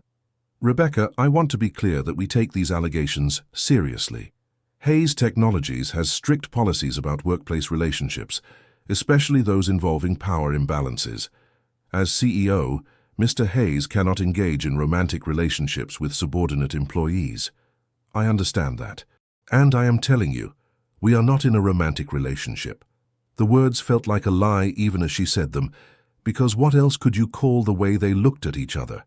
"Nevertheless," Linda continued, "we need to investigate this thoroughly. Until we complete our investigation, we are placing you on paid administrative leave. You will not be permitted on company premises or to have any work-related contact with Mr. Hayes." Rebecca felt like the floor had dropped out from under her. "You are suspending me?" "It is standard protocol when investigating potential policy violations," Patricia said, and for the first time her expression softened. "Rebecca, between you and me, I do not think you did anything wrong, but we have to follow procedure. Take the rest of the week. We will contact you by Monday with our findings." Rebecca gathered her things in a daze. Danny tried to talk to her as she left, but she barely heard him. She just needed to get out, to think, to figure out how everything had fallen apart so quickly. She was standing on the sidewalk outside Hayes Technologies, trying to decide whether to laugh or cry when a black Mercedes pulled up beside her. Alexander rolled down the window. "Get in. I am not supposed to have contact with you." "I know. Margaret just told me what happened. Get in the car, Becky, please." She did. As soon as the door closed, Alexander pulled into traffic, his jaw tight with fury. "This is Preston," he said. "It has to be. Someone tipped him off that we are investigating, and he is trying to discredit us before we can expose him. How would he even know? We have been careful. Morrison. Preston must have someone watching him, or Morrison got scared and told Preston we came asking questions. Alexander slammed his hand against the steering wheel. I should have anticipated this. Preston did not stay powerful for 40 years by being careless. They are investigating whether we are in a romantic relationship, Rebecca said quietly. Are we? Alexander glanced at her, then back at the road. I do not know what we are. I know I care about you more than I should for someone I just reunited with 2 weeks ago. I know I think about you constantly. I know that when I found out they suspended you, I wanted to march into HR and quit on the spot just to prove a point. That would be stupid. Probably. But that is how I feel. He turned onto a side street and parked. Becky, I am not going to let Preston destroy this. Destroy us the way he destroyed our families. We are going ahead with the confrontation. Tomorrow. I already arranged a meeting with him at his house in Radnor for 2 p.m. A meeting under what pretense? I told him I was interested in potentially acquiring some of Preston Technologies' smaller divisions. He practically salivated over the phone. Apparently his company has been struggling lately, and he sees me as a potential savior. Or a target, Rebecca warned. If he knows we are coming, this could be a trap. Then we spring the trap ourselves. We bring the evidence, we bring a lawyer, and we confront him with everything. Force him to either confess or deny it on record. And if he denies it, then we go public. Press conference, media interviews, everything. We tell the story of what really happened to Hayes Thompson Industrial Solutions and let the court of public opinion do what the legal system cannot. Rebecca studied his face, seeing the determination there, but also something else. Fear, maybe, or vulnerability. This could destroy your reputation too, you know. CEO takes leave to pursue conspiracy theories about his dead father. Some people will say you are obsessed, that you are letting personal vendettas affect your judgment. I do not care. I'm tired of living with ghosts, Becky. I'm tired of my father's name being associated with a bitter lawsuit and a broken friendship. I want the truth out there, whatever the cost. Even if it costs us our jobs, our reputations, each other. Alexander turned to face her fully. It will not cost us each other. I will not let it. Whatever happens tomorrow, whatever Preston does or says, we are in this together. You and me, like we promised when we were kids. Best friends forever? Rebecca smiled despite everything. Forever, and maybe, he reached out and tucked a strand of her auburn hair behind her ear. Maybe more than friends, if you want that too. I do. I am terrified of how much I want that. Good. Because I am terrified too, and it helps to know I am not alone. They sat in the car, hands intertwined, and for a moment, the world outside ceased to exist. No investigation, no suspension, no conspiracy. Just two people who had found their way back to each other against impossible odds. Then Alexander's phone rang. Margaret. He put it on speaker. Sir, we have a problem. Richard Preston just called.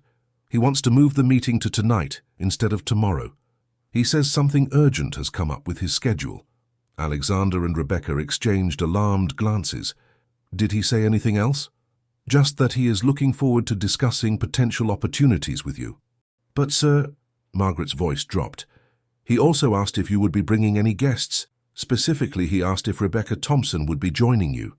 The hair on Rebecca's neck stood up. He knows. Definitely knows, Alexander agreed. Margaret, tell him I will be there at 7 p.m. tonight, alone. Sir, I do not think... It is fine, Margaret. Just confirm the meeting. After hanging up, Alexander looked at Rebecca. You are not coming with me. The hell I am not. This is my fight too. Exactly. Which is why I need you to stay somewhere safe while I handle Preston. If he knows you are involved, he might try to...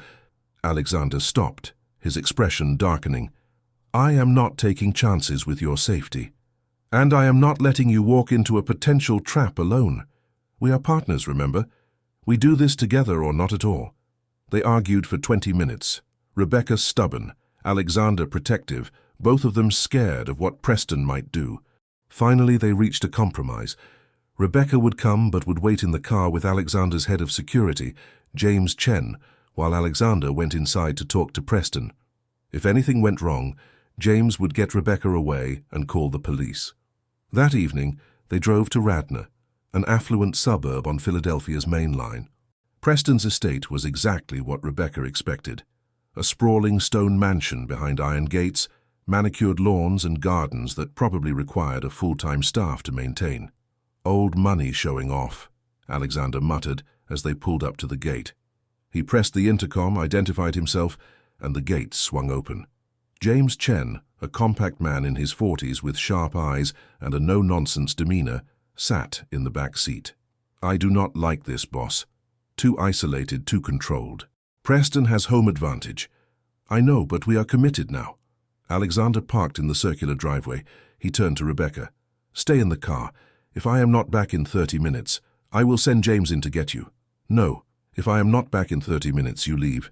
You take all the evidence we have and you go to the media. Promise me." "Alex." "Promise me, Becky." She squeezed his hand. "I promise, but you are coming back. We have too much left to figure out." Alexander leaned over and kissed her forehead, a gentle, lingering touch that felt like both a promise and a goodbye.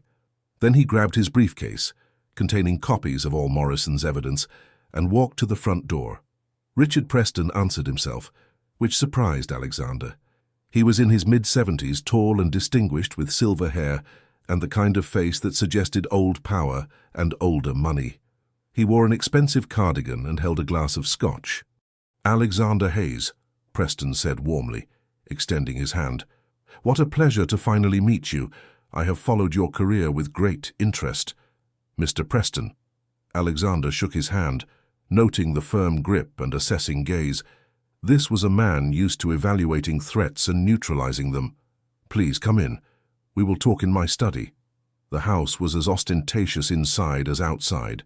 Marble floors, crystal chandeliers, artwork that probably cost more than most people made in a lifetime. Preston's study was wood-paneled and book-lined, with a massive desk and leather furniture that screamed power. "Drink?" Preston offered. "No, thank you." "Suit yourself." Preston settled into a chair and studied Alexander over his glass.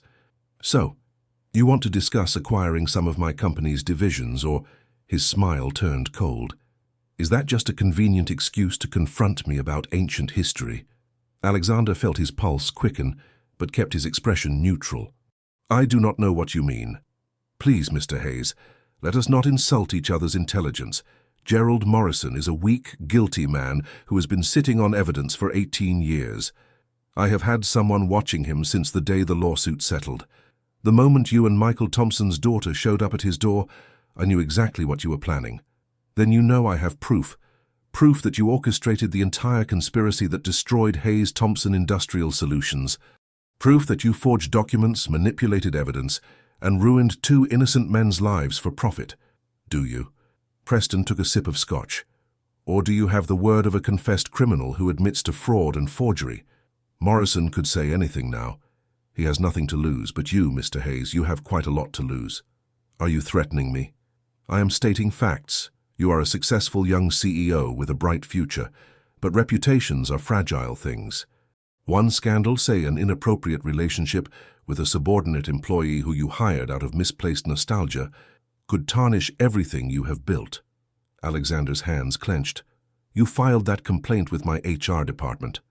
I may have made a few anonymous phone calls to concerned parties, yes. I may have also suggested to several business associates that Hayes Technologies might not be as professionally managed as its reputation suggests. Preston smiled. I did not build an empire by letting angry children come after me with outdated evidence. I neutralize threats before they become problems. By destroying people's lives. By protecting what is mine. Your father and Michael Thompson were brilliant engineers but terrible businessmen. They would have wasted that patent on some noble venture that broke even at best. I saw its potential and acted decisively. If they had been stronger, smarter, they would have survived. They were not. Such is business. Alexander stood, rage coursing through him. You are admitting it. You are actually admitting that you destroyed 2 families, drove a wedge between best friends, left children orphaned and alone. I did not kill your parents, Mr. Hayes. A car accident did that, and Michael Thompson's heart attack was hardly my fault. As for the orphaned children, Preston gestured at Alexander. You seem to have done quite well for yourself. One might even say, adversity built character. You are a monster. I'm a realist. And here is some more reality for you. That evidence Morrison gave you is worthless. My lawyers will tear it apart in minutes. Morrison is a confessed criminal with debts to organized crime. I am a respected businessman with 40 years of reputation and connections that reach everywhere. Who do you think people will believe? I will make sure everyone knows what you did. Go ahead. Hold your press conference. Tell your sob story. You might get some sympathetic articles, maybe even a minor scandal. But in 6 months, no one will remember or care. Meanwhile, your company will suffer. Investors will question your judgment. Clients will wonder if you are stable. And that lovely young woman waiting in your car, Rebecca Thompson, yes, I know she is here, will find that her name is permanently linked to corporate impropriety and nepotism. Alexander felt like he was drowning.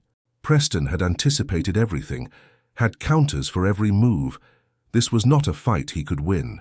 Unless, Preston continued, swirling his scotch, we make a different arrangement. What kind of arrangement? You go home. You destroy the evidence. You convince Morrison to recant or disappear. And in exchange, I make the HR investigation at your company disappear. I also happen to mention to several influential people that Hayes Technologies is doing innovative work worth investing in. Your stock price goes up, your reputation is enhanced, and everyone wins. Except my father. Except Michael Thompson, except the truth. The truth is what we decide it is, Mr. Hayes. I decided 18 years ago that your fathers were casualties of business. I am offering you the chance to not become a casualty yourself. Alexander looked at this man, this monster who had destroyed everything his father built, and felt a cold clarity settle over him. You are right about one thing. Reputation is fragile, and you are about to find out how fast 40 years of reputation can crumble. He turned and walked out, ignoring Preston's calls behind him. He made it to the car where Rebecca and James waited anxiously. Drive, Alexander said. Now. As they pulled away from the estate, Rebecca took his hand. What happened? He admitted everything, laughed about it, said we cannot touch him. Alexander's voice shook with suppressed rage. And he is probably right. He is too powerful, too connected. We cannot win this fight the conventional way. Then what do we do? Alexander pulled out his phone and made a call. Margaret, I need you to set up a press conference for tomorrow morning. Every media outlet you can get. And call Patricia Wilson. Tell her I am about to make a very public statement about corporate ethics and transparency. Alex, what are you doing? Rebecca asked. He looked at her, and she saw fierce determination in his eyes. I am burning it all down. If Preston thinks he can threaten us into silence, he's about to learn differently. I am going public with everything. The whole story, all the evidence, my personal connection to it. Let the world decide who they believe. That is career suicide. Maybe, but it is also the right thing to do. He squeezed her hand. Our fathers deserved better. We deserve better. And I am not going to let fear dictate my choices anymore. Rebecca looked at this man, her childhood friend, her maybe more than friend, and made her decision. Then we do it together. Full transparency. Your story and mine. You could lose everything. I already lost everything once. It did not kill me then, and it will not kill me now. She smiled. Besides, I promised you best friends forever. That includes the stupid, risky, possibly career-ending decisions. Despite everything, Alexander laughed. I love you, Becky Thompson. I think I always have. I love you too, Alex Hayes. Now let us go take down a corporate villain and probably ruin our lives in the process. Sounds perfect. As they drove back to Philadelphia, neither of them knew that Richard Preston was already making calls, activating his network, preparing his counterattack. They did not know that the next 24 hours would test everything they believed about justice, truth, and whether love could survive when the whole world was watching. But they knew they had each other, and right now that felt like enough. The press conference was scheduled for 10 a.m. at the Philadelphia Convention Center in a room that could hold 200 people. By 9:45, it was standing room only. Every major news outlet in Philadelphia had sent reporters. Several national outlets had picked up the story too, intrigued by the angle. Tech CEO to make shocking revelations about family tragedy and corporate conspiracy. Rebecca stood backstage with Alexander, both of them in their best clothes. Alexander in a charcoal suit, Rebecca in a dress she had bought that morning with money borrowed from Danny. Her hands shook as she held her notes. "We do not have to do this," Alexander said for the 10th time. "We can still walk away." "We are not walking away." Rebecca took his hand. "We are finishing what our fathers started. Together." Margaret appeared, her usually calm demeanor showing cracks. "Mr. Hayes, I have to tell you, the board is not happy. 3 members have already called demanding you cancel this and—" She hesitated. "Richard Preston's lawyers sent a cease and desist letter. They are threatening a defamation lawsuit if you proceed." "Let them sue," Alexander said. "Everything I am about to say is true and backed by evidence." "Sir, they are also threatening Hayes Technologies directly. They have connections with several of your major clients. They could—" "Margaret." Alexander's voice was gentle but firm. "I know you are trying to protect me, but this is bigger than business. This is about doing what is right, regardless of the cost. If the board wants to remove me as CEO after this, so be it. If we lose clients, we will find new ones, but I will not be silenced by threats." Margaret's eyes glistened. "You are a good man, Alexander Hayes. Your parents would be proud." She straightened her shoulders. "They are ready for you." Alexander and Rebecca walked onto the stage hand in hand. Camera flashes exploded. Reporters shouted questions. Alexander stepped up to the podium while Rebecca stood beside him, visible to everyone. "Thank you all for coming," Alexander began, his voice steady despite the chaos. "My name is Alexander Hayes, CEO of Hayes Technologies. But today, I am not here as a CEO. I am here as a son seeking justice for his father." The room quieted. Rebecca watched Alexander's profile, saw the strength in him, and felt her own courage grow. 18 years ago, my father, Thomas Hayes, and his best friend, Michael Thompson, were business partners. They had developed a revolutionary industrial valve and were on the verge of success. Then their partnership was destroyed by accusations of betrayal, accusations that led to a bitter lawsuit, the dissolution of their company, and ultimately, the end of their lifelong friendship. Alexander pulled out the first document and held it up. "For 18 years, my family believed Michael Thompson had sold our patent to a competitor. For 18 years, the Thompson family lived under the cloud of those accusations. Both our fathers died without knowing the truth, but 3 weeks ago I discovered that truth, and it is far different from what anyone believed." He laid out the story methodically. Morrison's confession, the evidence of Preston's conspiracy, the forged documents and manipulated evidence. He named names, showed documents, played excerpts from Morrison's recording. The reporters were silent, transfixed. Richard Preston, CEO of Preston Technologies, systematically destroyed 2 innocent men and their families for corporate profit, Alexander continued. He manipulated evidence, paid off witnesses, and turned best friends into enemies. And he did it all without remorse, without conscience, because in his world, business success justifies any cost. Rebecca saw several reporters already typing frantically on laptops and phones. This was the story they had come for. "Yesterday I met with Richard Preston," Alexander said. "I confronted him with the evidence, and do you know what he did? He admitted everything. He laughed about it. He said our fathers were weak, that their tragedy was just the cost of business. And then he threatened me, threatened to destroy my reputation, my company, and the woman I love if I did not stay silent." Alexander turned and extended his hand to Rebecca. She stepped forward, her heart pounding. "This is Rebecca Thompson, Michael Thompson's daughter, my childhood best friend who I lost when our families were torn apart. The woman who has rebuilt her life from nothing after losing both parents to the aftermath of Preston's conspiracy. The woman who deserves to have her father's name cleared." Rebecca took the microphone with trembling hands. "My father died thinking he was guilty. My mother died exhausted from trying to survive the stigma and the financial ruin. I spent 13 years alone, bouncing from town to town, never understanding why our lives had fallen apart. But now I know, and now the world will know. My father was innocent. Thomas Hayes was innocent. They were both victims of one man's greed and cruelty." Her voice grew stronger.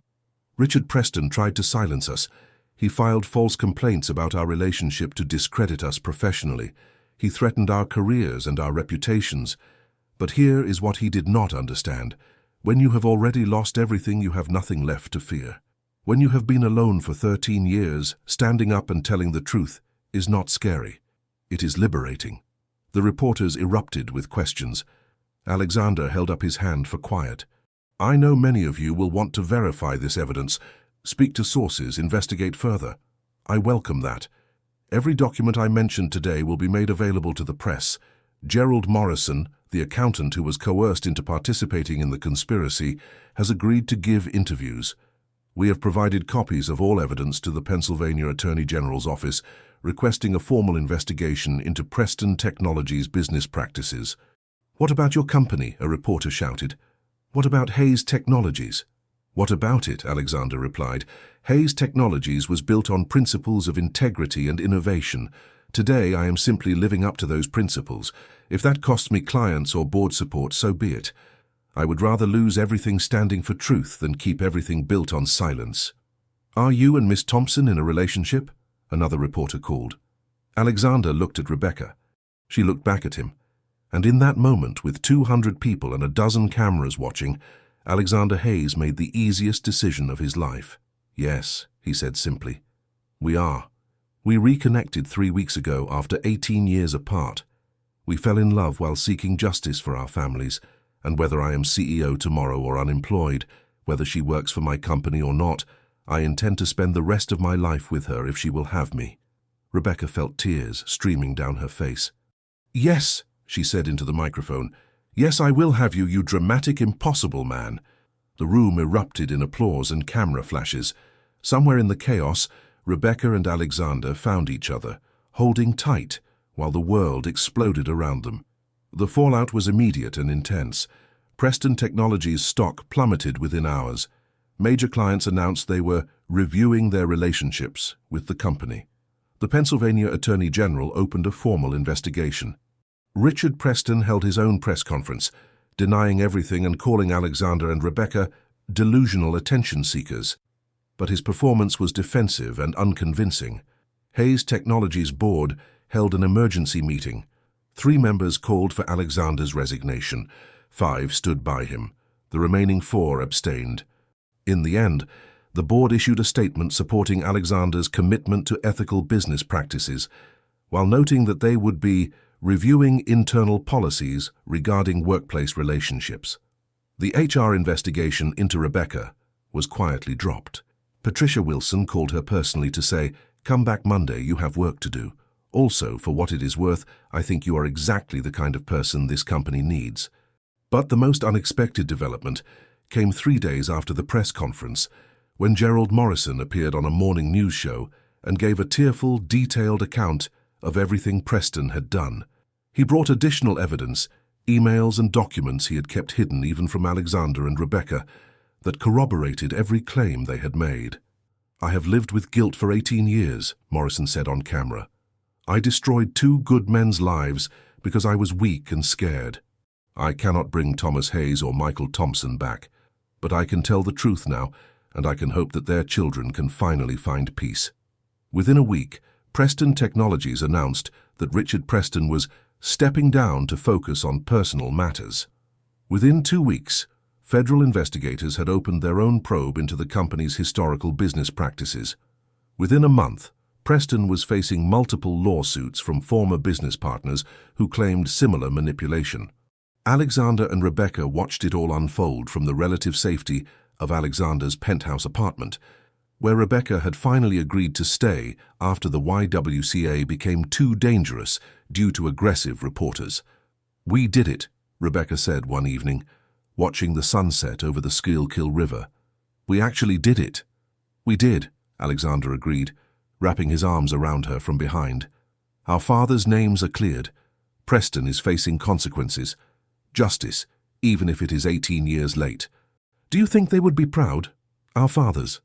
I think they would be amazed and grateful, and probably telling us we were reckless and stupid for risking everything." Rebecca laughed and turned in his arms. "We were reckless and stupid. Yes, but we were also right. And we were together." He kissed her forehead. "Speaking of which, I have something to ask you.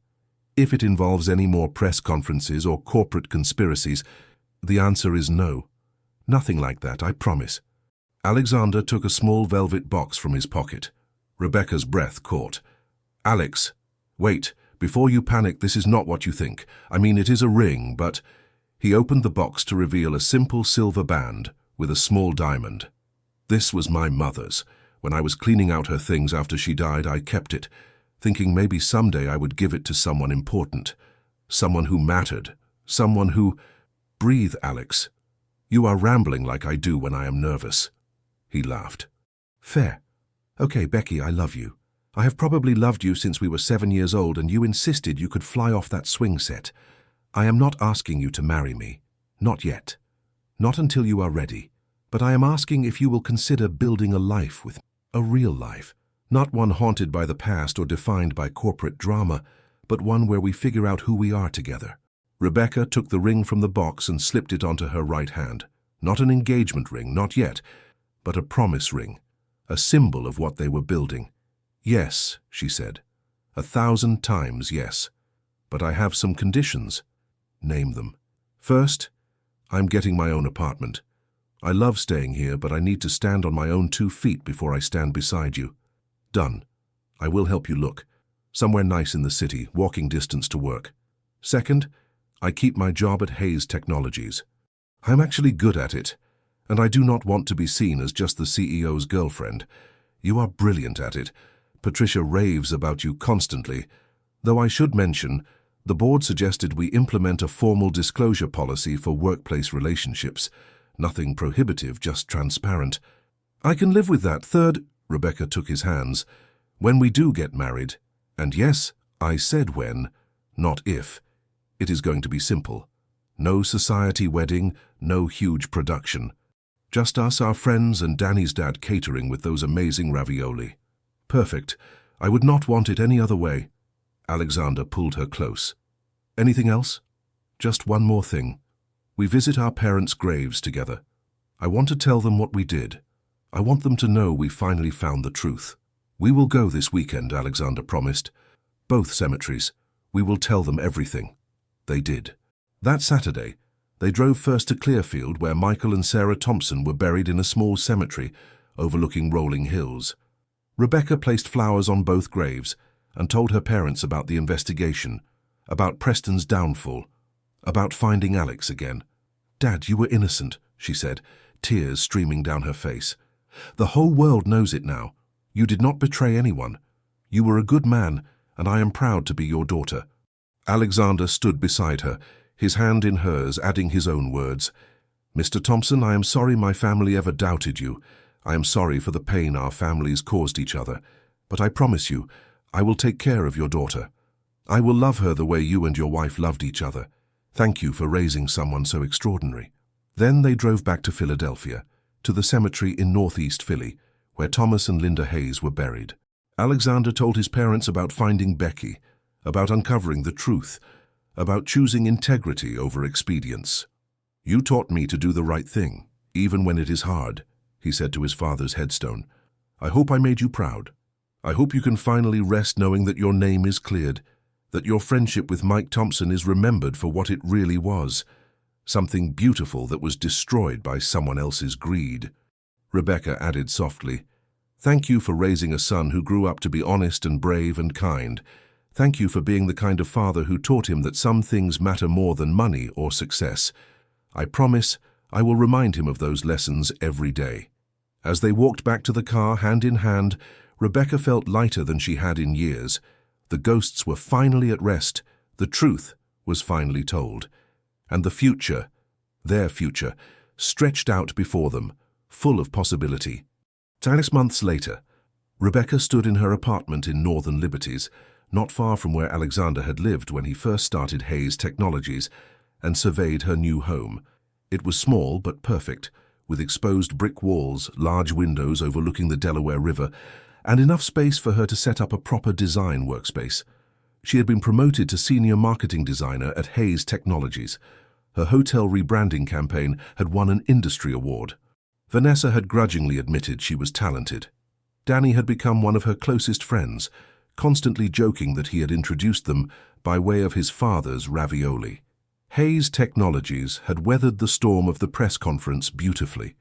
In fact, Alexander's stand for integrity had attracted new clients who valued ethical business practices. The company's reputation had actually improved. Richard Preston was facing multiple investigations and lawsuits. His company was in freefall. His reputation was destroyed. Justice was slow, but it was happening. And Rebecca and Alexander, they were figuring it out, learning how to balance work and relationship, independence and partnership, past and future. It was not always easy. They argued about everything from where to order takeout to whether Alexander was being overprotective, but they also laughed constantly, supported each other fiercely, and fell more in love every day. Tonight was their 6-month anniversary of the day they reunited in Rittenhouse Square Park. Alexander was taking her to dinner, somewhere fancy, he had said mysteriously, as if she could not guess what he was planning. The knock on her door came precisely at 7. Alexander stood there in a suit, holding flowers and wearing a nervous expression that made her heart melt. "You look beautiful," he said. "You look terrified. What are you planning, Hayes?" "Dinner, just dinner, I promise." But his hand shook slightly as he helped her with her coat. They did not go to a fancy restaurant. Instead, Alexander drove them to Rittenhouse Square Park, where a table for two had been set up near the fountain, complete with candles, white tablecloth, and Danny's father standing beside it with a proud grin. "You did not," Rebecca breathed. "I did. Pulled about 15 permits and called in several favors. But I did." Alexander led her to the table. "I wanted to come back to where it all began, where I found you again, where our second chance started." They ate ravioli and drank wine under the stars while curious passers-by smiled at the romantic setup. Mr. Reeves served each course personally, beaming like a proud father. And when dessert came, tiramisu, of course, Alexander took Rebecca's hand. "6 months ago, I found a stranger sleeping on a park bench. I did not know why I stopped. I did not know why she seemed so familiar. But something told me she was important." He squeezed her hand.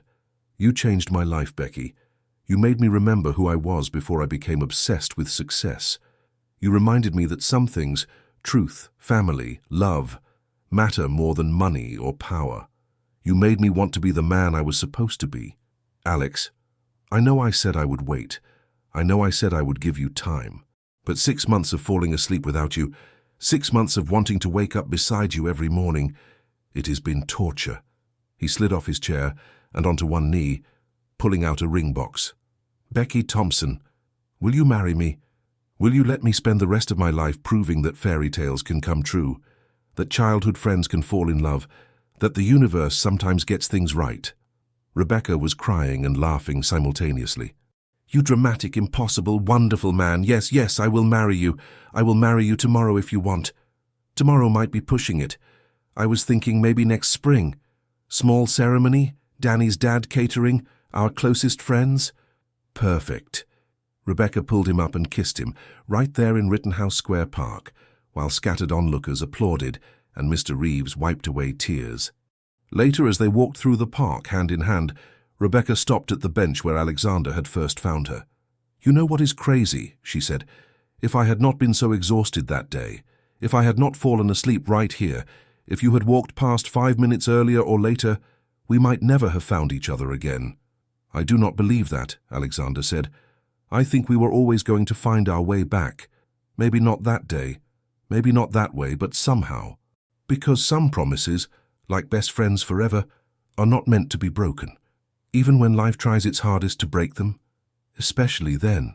They stood there in the November cold, in the park where their story had restarted, and looked toward a future that was finally blessedly their own. Two orphans who had lost everything had found each other again. Two children who had been torn apart by lies had fought their way back to truth. Two hearts that had been searching for 18 years had finally remembered what they had always known.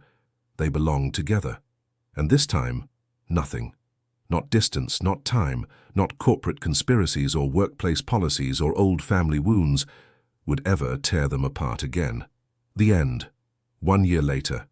The wedding took place on a perfect Saturday in May at a small historic church in Fishtown, not far from the street where both families had once lived. The guest list was small, 50 people who truly mattered. Danny served as best man, making everyone laugh with his speech about the most dramatic courtship in Philadelphia history. Patricia Wilson was there, along with Margaret Chen and most of the Hayes Technologies marketing team. Even Vanessa, who had surprised everyone by becoming a genuine friend to Rebecca. Gerald Morrison attended too, at Rebecca and Alexander's invitation. He cried through the entire ceremony. Afterward, he shook both their hands and said, "Thank you for giving an old man the chance to see something beautiful come from all that ugliness." The reception was held at Reeves Family Italian, which closed to the public for the night. Danny's father had outdone himself with the food. The restaurant was decorated simply but beautifully, with photos of Thomas and Michael's old friendship displayed alongside pictures of Rebecca and Alexander's childhood together. Two families whose story had come full circle. As Rebecca and Alexander danced their first dance, Rebecca whispered, "Do you think they are watching? Our parents?" "I know they are," Alexander replied, "and I think they are happy. Their kids found each other. Their names were cleared. Love won." "Love won," Rebecca echoed. "After 18 years, countless obstacles and one very complicated investigation, love won. It always does, eventually, when it is real." And as they danced in a small Italian restaurant in South Philadelphia, surrounded by friends and love and the ghosts of a better past, Rebecca Thompson Hayes, soon to be Rebecca Hayes, knew that sometimes the best stories are the ones where two people get lost and found and lost again, only to discover that the journey led them exactly where they needed to be. Home. Together. Forever. Just like they had always promised.